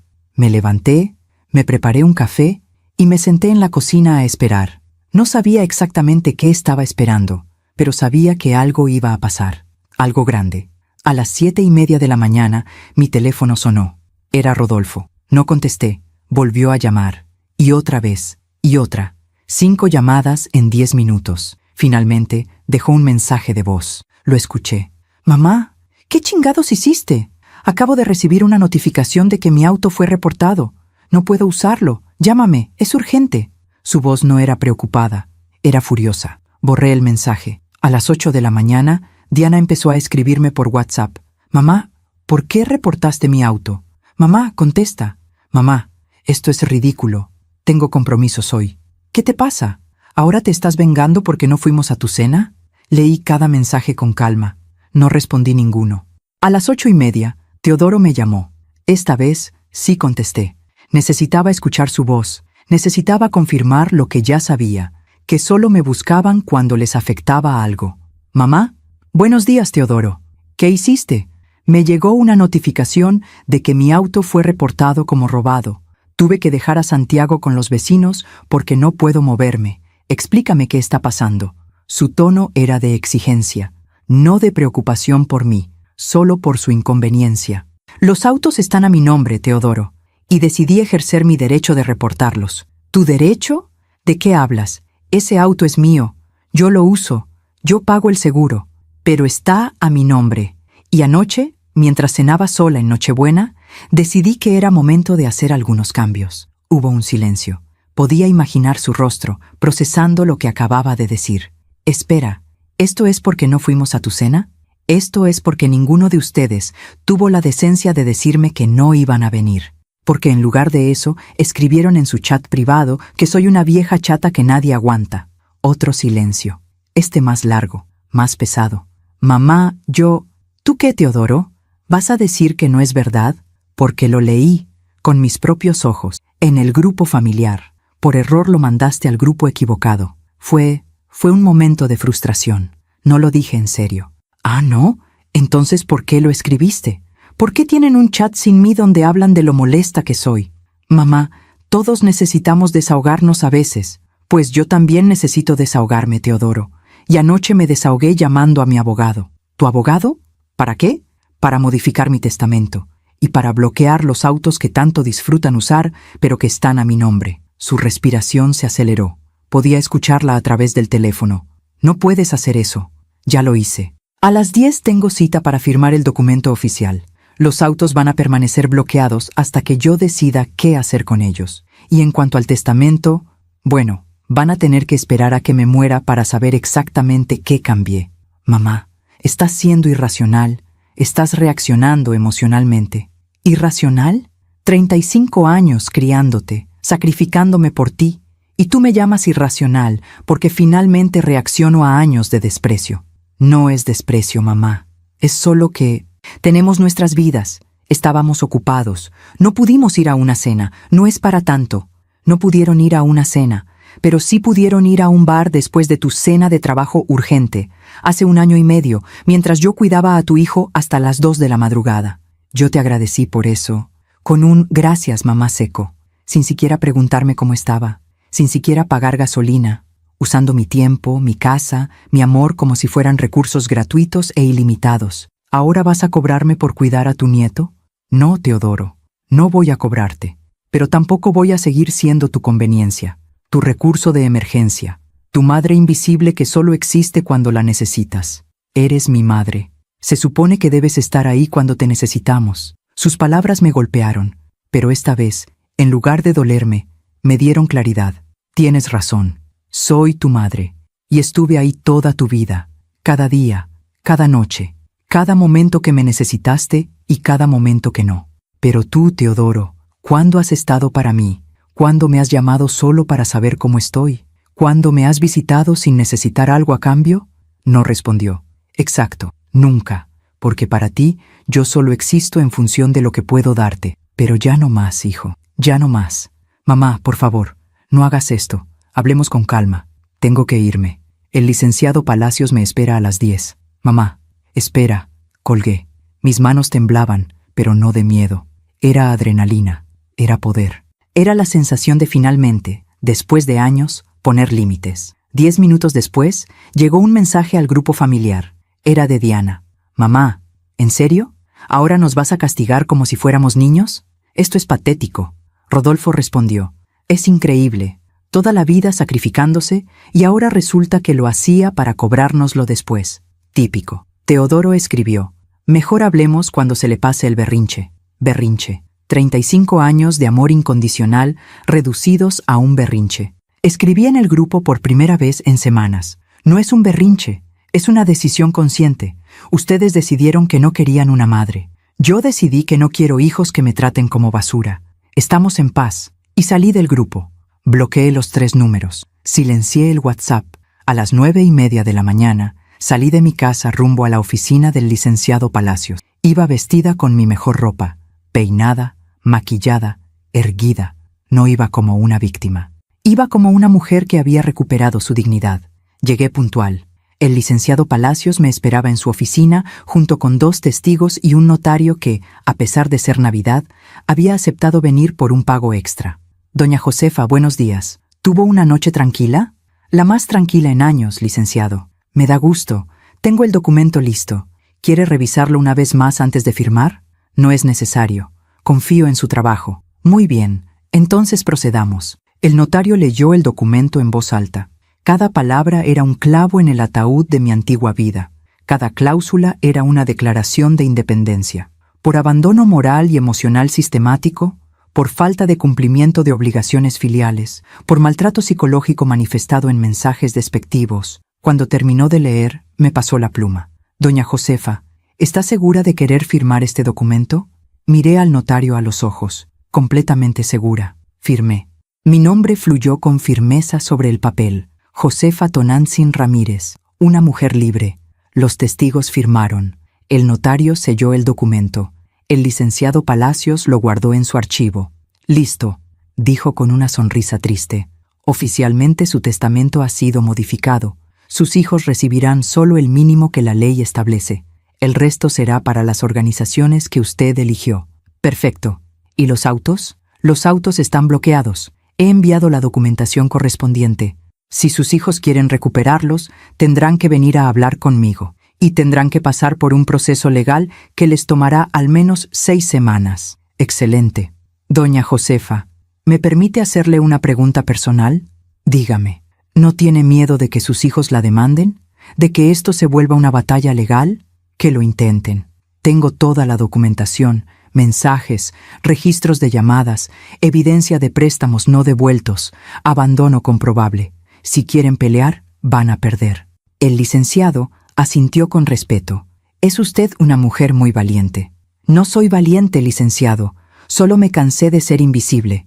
Salí de esa oficina sintiéndome 10 kilos más ligera, como si hubiera dejado atrás décadas de carga emocional. Cuando llegué a casa, eran las 11 de la mañana. Encendí mi teléfono. Tenía 57 llamadas perdidas, 29 mensajes de WhatsApp de números desconocidos. Mis hijos estaban usando teléfonos de otras personas para contactarme. No leí ningún mensaje. Eliminé todas las notificaciones. A la 1 de la tarde tocaron mi puerta. Miré por la ventana. Era Teodoro. Estaba solo. Su rostro se veía cansado, desesperado. Tocó de nuevo, y otra vez, y otra. «Mamá, abre. Tenemos que hablar». No abrí. «Mamá, por favor. Esto es ridículo. No puedes encerrarte para siempre». Me quedé sentada en la sala, en silencio, escuchando sus súplicas del otro lado de la puerta. «Está bien, lo admito. Nos portamos mal, pero eres nuestra madre. No puedes abandonarnos así». Abandonarnos. Qué interesante elección de palabras. Después de 20 minutos se rindió. Lo escuché alejarse. Escuché su auto. Ah, no, no tenía auto. Escuché sus pasos alejándose por la calle. A las 3 de la tarde llegó Diana, esta vez con Rodolfo. Tocaron la puerta con más agresividad. «Mamá, deja de hacer teatro y abre», era la voz de Diana. Esa voz que antes me llenaba de ternura, ahora solo me causaba indiferencia. «Sabemos que estás ahí. Tu vecina nos dijo que te vio llegar». Rodolfo gritó. «Esto es abuso, mamá. Nos estás chantajeando emocionalmente». Chantaje emocional. Qué concepto tan fascinante viniendo de 3 personas que habían manipulado mis emociones durante años. Diana siguió gritando. «Está bien, tienes razón. No debimos escribir eso, pero estábamos frustrados. Todo el mundo dice cosas que no siente cuando está enojado». Abrí la ventana apenas 1 centímetro, lo suficiente para que me escucharan. ¿Frustrados por qué, Diana? ¿Por tener una madre que los ama? ¿Por tener a alguien que siempre está disponible cuando la necesitan? «Mamá». Diana sonaba aliviada de escuchar mi voz. «Por favor, sal, hablemos como adultos». «Ya hablé, anoche, con mi abogado».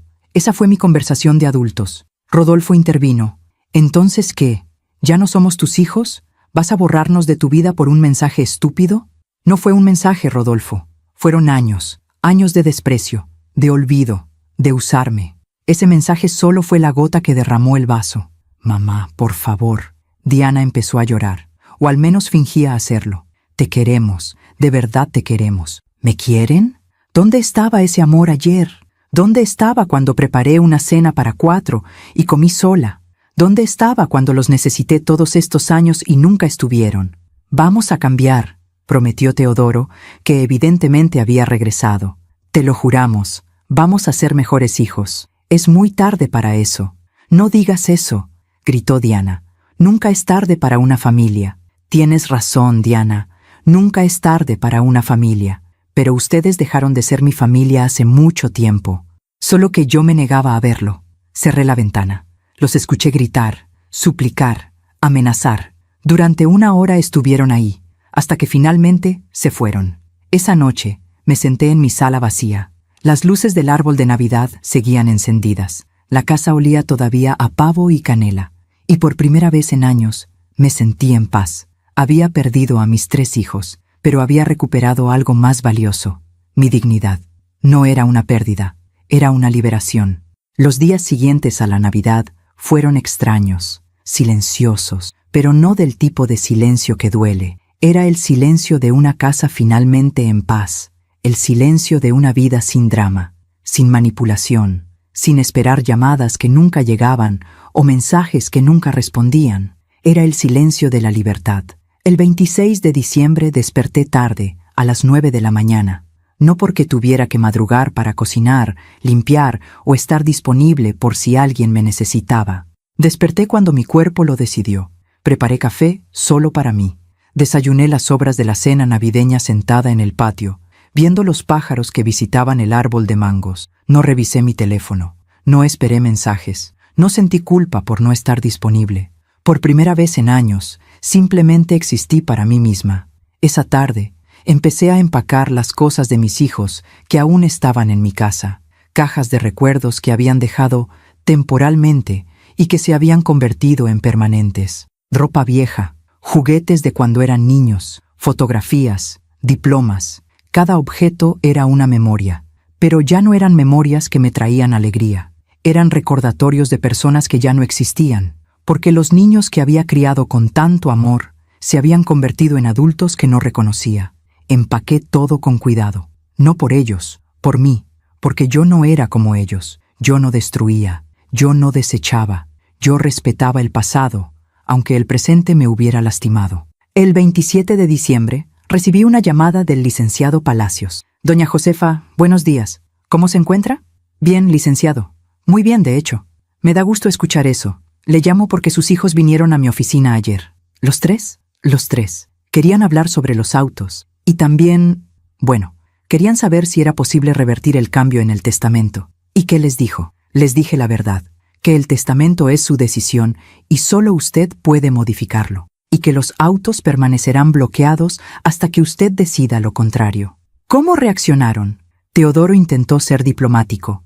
Dijo que entendía que usted estaba dolida, que querían arreglar las cosas. Rodolfo fue más directo.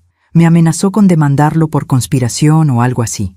Tuve que recordarle que yo solo soy el ejecutor de sus decisiones, no el autor. Y Diana lloró. Mucho. Diana siempre ha sido buena actriz. El licenciado guardó silencio un momento. Luego dijo: Doña Josefa, me pidieron que le diera un mensaje. ¿Qué mensaje? Que están dispuestos a hacer lo que sea necesario para recuperar su confianza. Que quieren hablar con usted. Que les dé una oportunidad. ¿Y usted qué opina, licenciado? Mi opinión como abogado es que usted tiene todo el derecho legal de mantener su decisión. Mi opinión como persona, bueno, eso ya es más complejo. Son sus hijos, y a pesar de todo, usted los ama. Eso lo puedo ver. Los amé, licenciado. Pasado. Amé a los niños que fueron, pero esos adultos que están ahora, no los reconozco. Y sobre todo, no confío en ellos. Lo entiendo. ¿Qué quiere que les diga si vuelven? Dígales que si quieren hablar conmigo, saben dónde vivo, pero que no voy a abrirles la puerta solo porque ahora sí me necesitan, que tendrán que demostrar con acciones, no con palabras, que realmente han cambiado. Se lo haré saber. Después de colgar, me quedé pensando en las palabras del licenciado. ¿Los amaba todavía? Era una pregunta difícil. El amor de madre no desaparece así como así, pero se transforma, se endurece, se protege a sí mismo. Yo ya no era la madre ingenua que perdonaba todo. Era una mujer que había aprendido que el amor sin respeto es maltrato y que el perdón sin cambio es complicidad. El 28 de diciembre, algo cambió en mi interior. Fue sutil, pero profundo. Estaba regando las plantas del jardín cuando me di cuenta de que sonreía. No por algo específico, solo sonreía. Mi cuerpo se sentía ligero. Mis hombros ya no cargaban ese peso invisible que había llevado durante años. La culpa había desaparecido. Durante décadas, cada vez que ponía límites, sentía culpa. Cada vez que decía no, me cuestionaba si estaba siendo egoísta. Cada vez que priorizaba mi bienestar sobre las demandas de mis hijos, me sentía como una mala madre. Pero ahora entendía algo fundamental. Ser buena madre no significa anularse, significa enseñar. Y a veces, la mejor enseñanza es dejar que las consecuencias hablen por sí solas. Esa tarde, tomé una decisión que nunca pensé que tomaría. Llamé a una agencia de viajes. Buenas tardes, ¿en qué puedo ayudarle? Quiero reservar un viaje, para una persona, a algún lugar con playa, para mediados de enero. Perfecto. ¿Tiene algún destino en mente? Sorpréndame. Solo quiero un lugar tranquilo, con vista al mar, donde pueda descansar sin que nadie me moleste. La agente se rió suavemente. Creo que tengo exactamente lo que necesita. Me ofreció un paquete a Puerto Vallarta, una semana en un hotel pequeño frente a la playa, todo incluido. Había una promoción para la tercera edad. Lo tomo, dije sin pensarlo 2 veces. Excelente. ¿Pagará con tarjeta? Sí. Di mis datos, confirmé la reservación, y cuando colgué, me sentí como una adolescente planeando su primera aventura. Iba a hacer algo solo para mí, sin consultar con nadie, sin pedir permiso, sin sentirme culpable. El 29 de diciembre, mis hijos hicieron un último intento desesperado. Llegaron juntos a mi casa. Los vi desde la ventana. Traían una caja grande envuelta en papel de regalo. Se veían nerviosos, incómodos. Tocaron la puerta. Mamá, sabemos que estás ahí. Por favor, danos 5 minutos. Era la voz de Teodoro. No respondí. Mamá, te trajimos un regalo. Es un gesto de disculpa. Por favor, al menos ábrete para dártelo. Diana habló. Mamá, hemos estado pensando, y tienes razón. Nos portamos horrible contigo. Queremos compensarte. Compensarme. Como si años de abandono pudieran compensarse con una caja envuelta. Abrí la puerta. Solo un poco. Lo suficiente para verlos, pero no para invitarlos a pasar. Los 3 me miraron con expresiones que intentaban parecer arrepentidas, pero yo ya conocía sus máscaras. 5 minutos, dije. Hablen. Teodoro se aclaró la garganta. Mamá, queríamos disculparnos formalmente. Lo que escribimos en el chat fue cruel e injustificable. Estábamos frustrados, pero eso no es excusa. Y lo de no ir a tu cena, no tenemos perdón. Exacto, añadió Rodolfo. No tenemos perdón, pero queremos que sepas que vamos a cambiar. De verdad. Diana extendió la caja hacia mí. Te compramos esto. Es una tablet, para que puedas videollamarnos más fácil, para que estemos más conectados. Miré la caja. No la tomé. ¿Entonces su solución es una tablet? ¿Creen que un dispositivo electrónico va a arreglar años de desprecio? No es solo eso, mamá, dijo Teodoro. También queremos proponerte algo. Vamos a hacer un calendario. Nos vamos a turnar para visitarte cada domingo. Uno diferente cada semana. Así siempre vas a tener compañía. Y vamos a organizar cenas familiares una vez al mes, agregó Diana. En tu casa o en la nuestra, como prefieras. Vamos a recuperar el tiempo perdido. Los miré a los tres, sus rostros llenos de esperanza fingida, sus promesas que sonaban exactamente como todas las promesas rotas del pasado. ¿Saben por qué no les creo? Pregunté con calma. Se miraron entre ellos, confundidos, porque han tenido años para hacer todo eso. Años en los que yo les pedí, les supliqué, les rogué un poco de tiempo, y nunca lo hicieron. ¿Por qué ahora sí? Porque entendimos lo importantes que eres para nosotros, dijo Diana. No, ahora sí porque les quité sus autos, porque modifiqué mi testamento, porque finalmente hay consecuencias para sus acciones. No es amor lo que los trae aquí, es pánico. Rodolfo apretó la mandíbula. Entonces, ¿qué quieres, mamá? ¿Que nos arrastremos? ¿Que te besemos los pies? No quiero nada, Rodolfo. Ese es precisamente el punto. Ya no quiero nada de ustedes. Durante años quise su amor, su tiempo, su respeto, y nunca me lo dieron. Ahora ya no lo necesito. Eso no es cierto, dijo Teodoro. Las madres siempre necesitan a sus hijos. Las madres necesitan hijos que las valoren. Ustedes no me valoran, solo me necesitan. Mamá, dame una oportunidad, suplicó Diana. Solo una. Te prometo que voy a cambiar. Diana, me has prometido cambiar cientos de veces. Cada vez que te reclamaba algo, prometías llamar más seguido, visitarme más, y nunca pasaba. Esta vez es diferente. No lo es. La única diferencia es que ahora hay algo en juego para ustedes. Pero para mí ya no hay nada en juego, porque ya perdí todo lo que podía perder. Los perdí a ustedes hace años, solo que me estaba engañando a mí misma. El silencio que siguió fue denso, doloroso. Finalmente, Teodoro habló. ¿Entonces así va a terminar esto? ¿Vas a morir sola, amargada, sin tu familia? Sus palabras buscaban herirme, buscaban activar mi miedo más profundo, la soledad, pero ya no funcionaba. Prefiero estar sola que estar rodeada de personas que me hacen sentir invisible. La soledad que duele no es la física, Teodoro, es la que sientes cuando estás con alguien que no te ve. Y con ustedes siempre me sentí sola. Diana empezó a llorar. Esta vez parecían lágrimas reales. No quiero perderte, mamá. Entonces debiste pensarlo antes. Debiste pensarlo todas esas veces que rechazaste mis invitaciones. Todas esas veces que me hiciste sentir que era una molestia. Todas esas veces que hablaste mal de mí con tus amigas. Se sobresaltó. ¿Cómo? Te escuché, Diana. En el supermercado. Hace meses. Diciéndole a tus amigas que era agotador tener una madre como yo. Se cubrió la boca con la mano. Mamá, cada uno de ustedes me ha lastimado de formas que nunca imaginé posibles, y ahora vienen aquí con una tablet y promesas vacías, esperando que olvide todo. ¿Entonces qué podemos hacer?, preguntó Teodoro con desesperación. Nada, ya no pueden hacer nada. El daño está hecho. Pero tú siempre decías que el amor de madre era incondicional, reclamó Rodolfo. Y lo fue, durante 59 años. Pero resulta que hasta el amor incondicional tiene límites. Y ustedes los cruzaron todos. Tomé la caja de regalo que Diana aún sostenía en sus manos. La puse en el suelo frente a ellos. Quédense con su tablet, quédense con sus promesas, y quédense con la lección.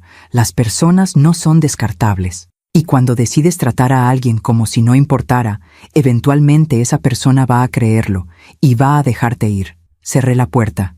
Escuché sus sollozos del otro lado.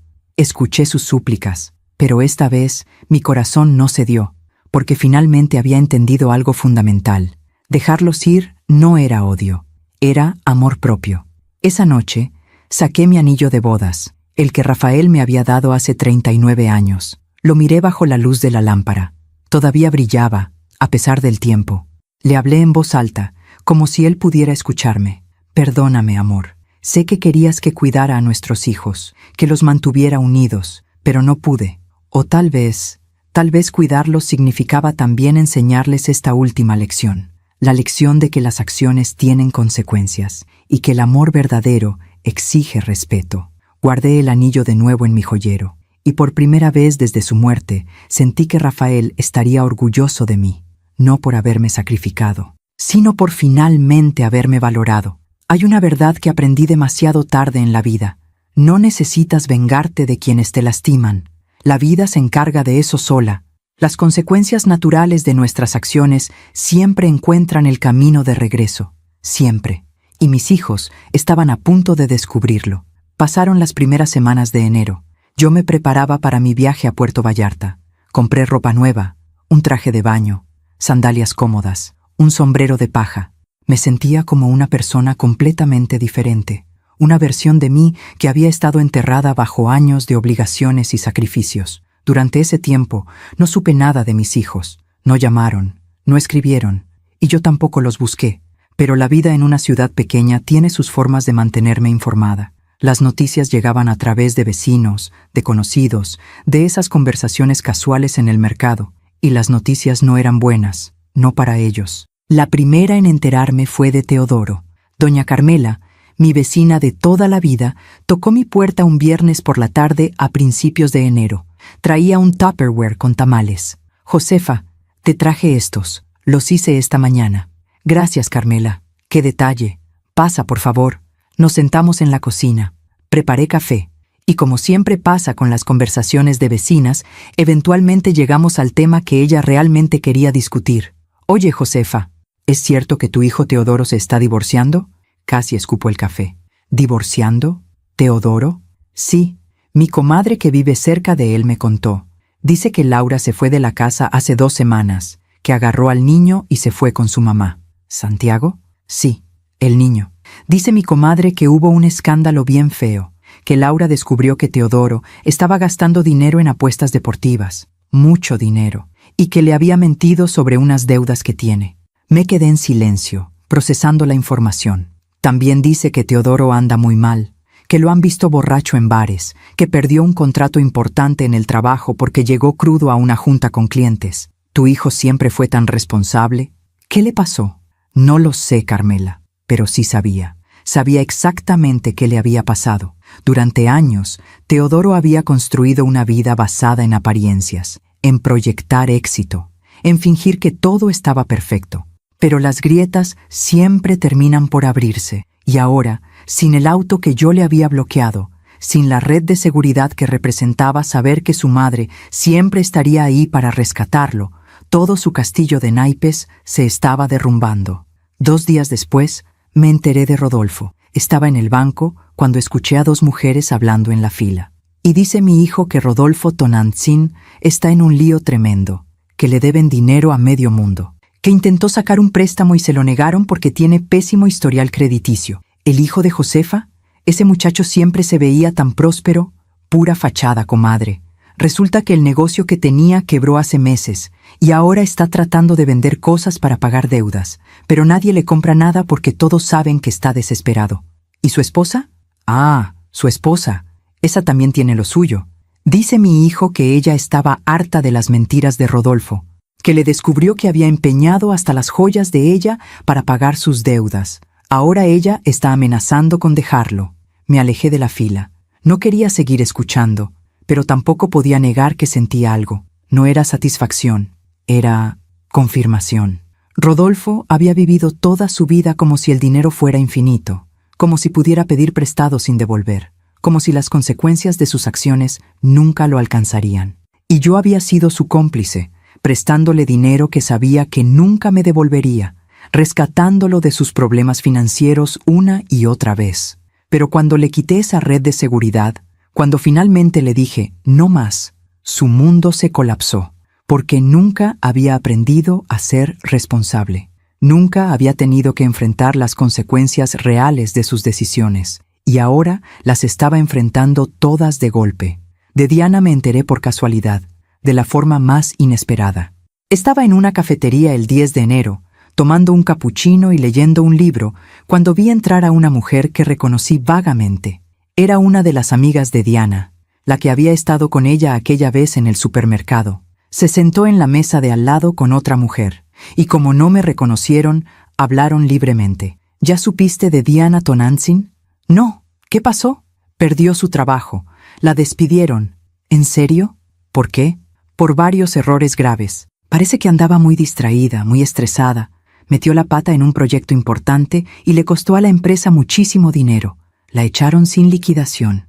¡Ay, no! Pobre Diana. Sí, pero también, no sé cómo decirlo sin sonar mal, pero lo veía venir.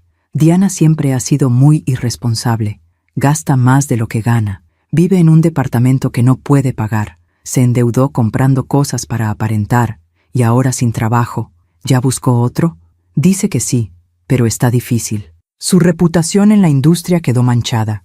Y además, anda muy mal emocionalmente. Creo que tiene problemas con su mamá o algo así. Me dijo hace unas semanas que su mamá la había desconocido. No entendí bien el drama, pero Diana andaba muy afectada. ¡Qué fuerte! ¿Y nadie la puede ayudar? ¿Sus hermanos? Parece que todos están en problemas. Es una familia complicada. Me levanté de mi mesa y salí de la cafetería sin terminar mi café.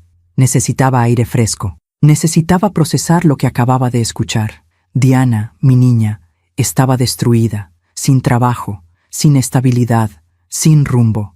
Y una parte de mí, una parte pequeña pero persistente, quiso llamarla, quiso rescatarla como había hecho tantas veces antes. Pero me detuve, porque esta vez era diferente.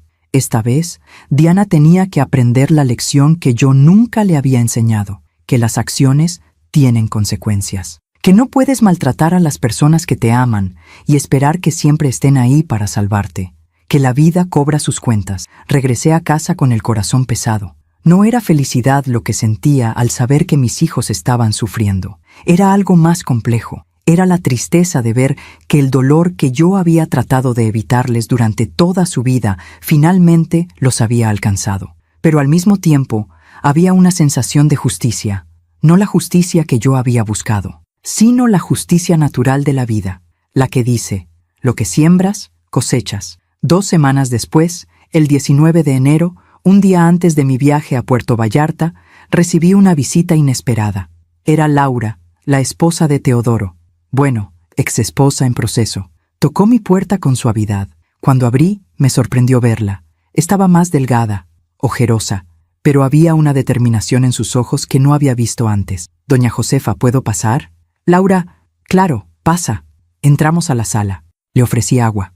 Se sentó en el borde del sillón, nerviosa. No sé si Teodoro le contó, pero nos estamos separando. Me enteré. Lo siento mucho. No lo sienta. Es lo mejor. Debí haberlo hecho hace años. Respiró profundo. Vine a hablar con usted porque necesito que sepa algo. Algo que Teodoro nunca le dijo. ¿Qué cosa? Hace 6 meses, cuando usted le prestó su casa para limpiarla. ¿Recuerda? Sí, me acuerdo. Teodoro no estaba vendiendo la casa. Eso fue mentira. La verdad es que necesitaba que usted la limpiara porque íbamos a recibir a unos inversionistas. Teodoro quería impresionarlos para que le prestaran dinero para un negocio de apuestas deportivas. Me quedé helada. Pero el negocio nunca funcionó. Teodoro empezó a apostar el dinero que le prestaron. Y perdió. Todo. Y entonces empezó a mentir, a esconder deudas, a sacar préstamos a mi nombre sin que yo supiera. Descubrí todo hace un mes. Y cuando lo confronté, ¿sabe qué me dijo? Negué con la cabeza. Me dijo que su mamá siempre lo rescataba cuando tenía problemas, que usted le perdonaba todo, que eventualmente usted le iba a ayudar con las deudas porque eso hacen las madres, que yo estaba exagerando. Las lágrimas comenzaron a rodar por mis mejillas, pero entonces usted cambió su testamento y bloqueó los autos, y Teodoro se dio cuenta de que ya no tenía a dónde correr, y se derrumbó, completamente. Empezó a beber, a llegar tarde al trabajo, a ser irresponsable con Santiago, y yo ya no podía más. Laura, yo no sabía. Usted no tiene la culpa, doña Josefa. Al contrario, creo que usted hizo lo correcto.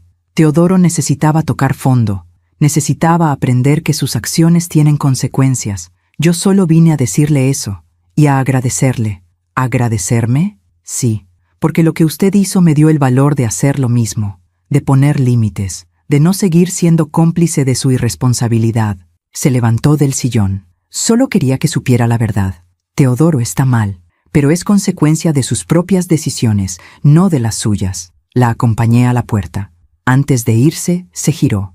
Una cosa más. Santiago pregunta por usted. Dice que extraña a su abuela. Mi corazón se estrujó. ¿Puedo verlo? Por supuesto, cuando usted quiera. Usted no tiene la culpa de lo que pasó entre Teodoro y yo. Y Santiago la ama. Se fue dejándome con más preguntas que respuestas. Esa noche no pude dormir. Pensé en mis 3 hijos, en cómo cada uno estaba enfrentando las consecuencias de años de decisiones equivocadas. Teodoro había apostado su vida creyendo que siempre habría alguien que lo rescatara. Ahora estaba solo, enfrentando deudas que no podía pagar y una reputación destruida. Rodolfo había vivido de préstamos y mentiras. Ahora nadie confiaba en él, ni siquiera su propia esposa. Diana había construido su vida en apariencias. Ahora todo era real. El desempleo, las deudas, la soledad, y ninguna de esas consecuencias venía de mí. Venían de ellos mismos, de las decisiones que habían tomado, de los puentes que habían quemado, de las personas que habían usado y desechado. Yo solo había dejado de amortiguar su caída, y al hacerlo, les había permitido finalmente tocar suelo. Ese suelo duro, doloroso, pero necesario para poder levantarse de verdad. Alguna vez me llamaron loca. Años después, vi ese mismo vacío en sus miradas mientras estaban solos enfrentando las consecuencias de sus propias decisiones. La vida siempre cobra sus deudas, siempre. Y no necesita mi ayuda para hacerlo. Solo necesita tiempo y paciencia y la certeza de que tarde o temprano el equilibrio se restablece. Al día siguiente partí a Puerto Vallarta, con una maleta ligera, un corazón más ligero aún, y la paz de saber que finalmente, después de años, había hecho lo correcto. No por venganza, por dignidad. Y eso hizo toda la diferencia. Estoy sentada en una terraza frente al mar. El sol de Puerto Vallarta se pone lentamente en el horizonte, pintando el cielo de naranja, rosa y morado. Las olas rompen suavemente contra la arena. Una brisa cálida acaricia mi rostro. Y por primera vez en décadas, me siento completamente en paz. Han pasado 3 meses desde aquella Nochebuena. 3 meses desde que comí sola frente a una mesa llena de comida que nadie vino a compartir. 3 meses desde que leí esas palabras crueles que destruyeron una ilusión y, paradójicamente, me liberaron. Bella chata, ninguém aguenta você. Vai comer sozinha mesmo. A veces todavía escucho esas palabras en mi mente, pero ya no me duelen como antes. Ahora son simplemente un recordatorio. Un recordatorio de que a veces el rechazo más doloroso es el que necesitamos para despertar, para abrir los ojos, para darnos cuenta de que hemos estado viviendo una mentira.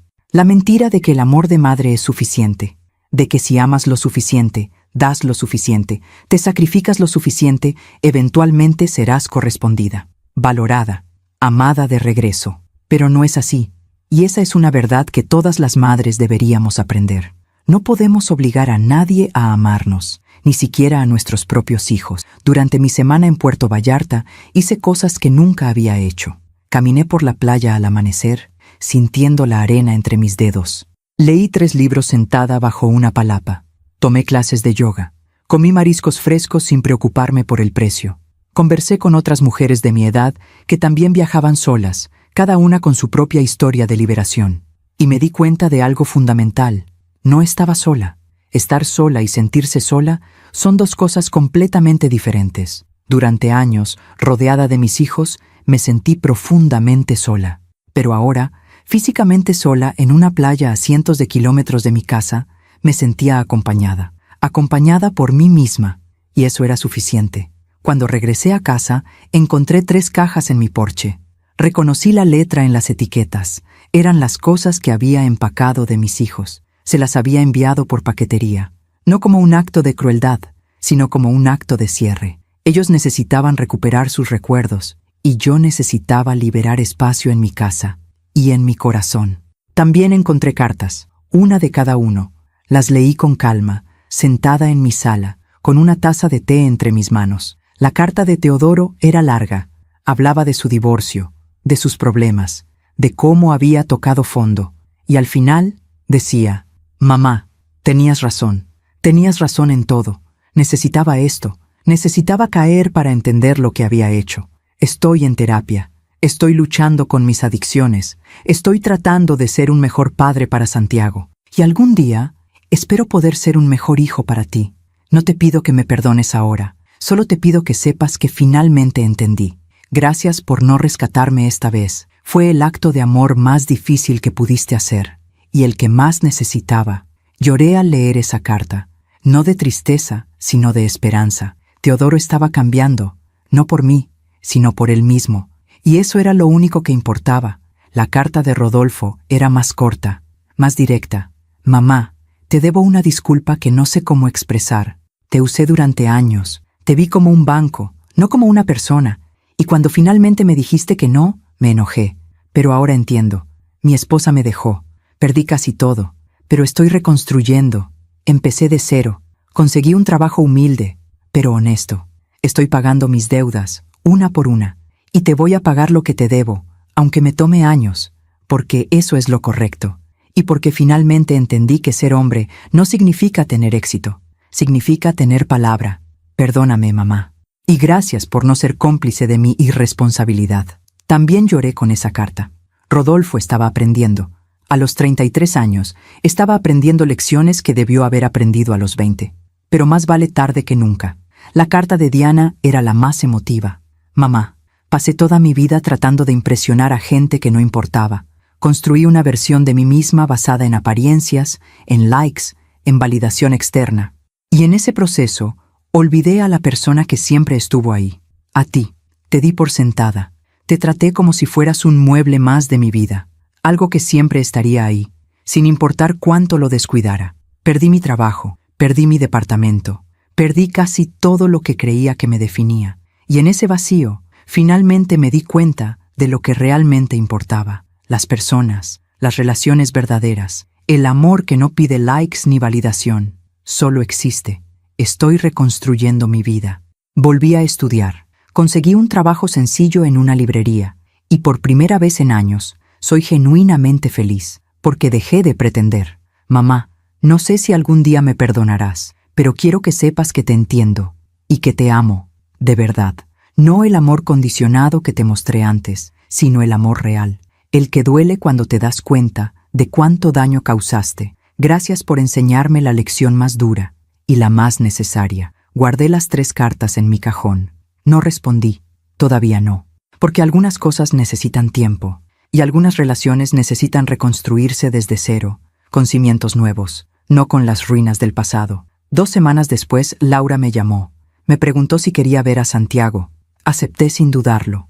Nos encontramos en un parque. Cuando Santiago me vio, corrió hacia mí con esos bracitos abiertos, me abrazó con la fuerza de sus 6 años, y en ese abrazo sentí algo que no había sentido en meses. Amor puro, sin condiciones, sin manipulación. Sin expectativas. Abuela, te extrañé mucho.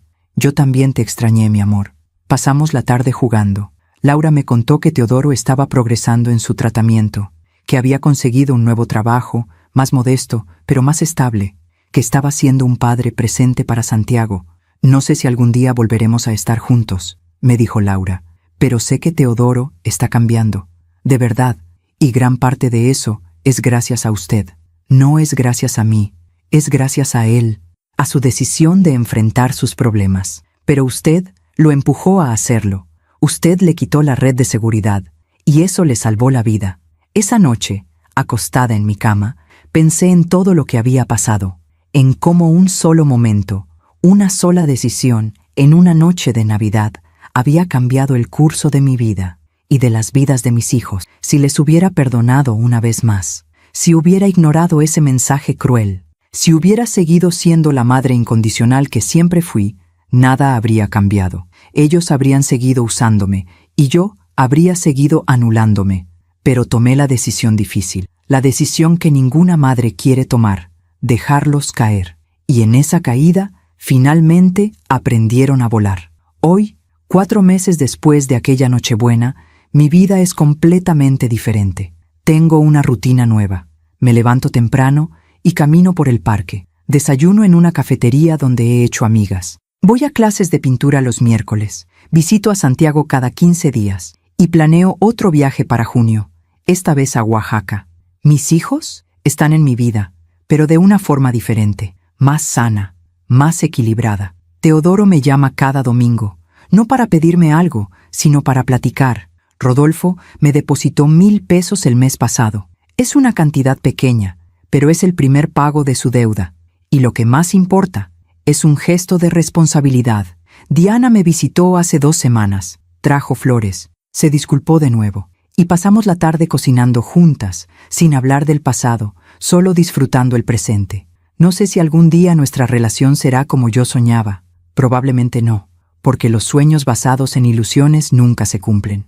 Pero podemos construir algo nuevo, algo real, algo basado en respeto mutuo, en límites claros, en amor genuino. Y eso es suficiente. Si estás escuchando esta historia y te identificas conmigo, quiero decirte algo. No eres egoísta por poner límites. No eres mala madre por negarte a seguir siendo usada. No eres cruel por dejar que las personas enfrenten las consecuencias de sus acciones. A veces, el acto de amor más grande es decir, no más. Es permitir que las personas que amas caigan, para que puedan aprender a levantarse solas. Es valorarte lo suficiente para no aceptar migajas cuando mereces amor completo. Me llevó 59 años aprender esa lección. 59 años de dar, de sacrificarme, de anularme. Pero finalmente lo entendí. El amor sin respeto es maltrato. Y permitir el maltrato no es amor, es complicidad. Hoy me miro al espejo y veo a una mujer diferente. Una mujer con canas que ya no esconde, con arrugas que cuenta con orgullo, con ojos que han llorado, pero que también han aprendido a brillar de nuevo. Veo a una mujer que eligió su dignidad sobre la aprobación, que eligió su paz sobre la culpa, que eligió vivir sobre sobrevivir. Y si mi historia te ayuda a ti, a una sola mujer, a abrir los ojos y darte cuenta de que mereces más, entonces todo valió la pena. Cada lágrima, cada noche en soledad, cada decisión difícil, porque al final no se trata de cuánto amas, se trata de cuánto te amas a ti misma y de tener el valor de defender ese amor, incluso cuando todo el mundo te diga que estás equivocada. Aquella Nochebuena, mis hijos no vinieron a cenar y yo cené sola, rodeada de comida que nadie compartió conmigo. Pero esa noche no fue el final de mi historia, fue el principio de una vida donde finalmente me puse a mí misma primero, donde mis necesidades importaron tanto como las de los demás, donde mi felicidad dejó de depender de la validación de personas que no sabían valorarme. Fue el principio de mi verdadera vida. Y esa vida, aunque llegó tarde, es la más hermosa que he vivido. A todas las mujeres que me escuchan, no esperen a tener 59 años para valorarse. No esperen a ser humilladas para poner límites. No esperen a perderlo todo para darse cuenta de que ustedes mismas son suficientes. Comiencen hoy, comiencen ahora. Elijan su dignidad, elijan su paz, elíjanse a ustedes mismas, porque merecen una vida donde no tengan que rogar por amor, donde no tengan que mendigar atención, donde no tengan que sacrificar su alma para hacer felices a personas que ni siquiera notan su dolor. Merecen una vida plena y nunca es tarde para comenzarla. Gracias por escucharme hasta el final. Si esta historia tocó tu corazón, suscríbete y activa la campanita para escuchar más historias de mujeres que transformaron su dolor en sabiduría. Cada día, una mujer, una lección de vida. Comparte esta historia con alguien que amas. A veces, una historia así puede cambiar todo un día. Que Dios te bendiga y hasta la próxima.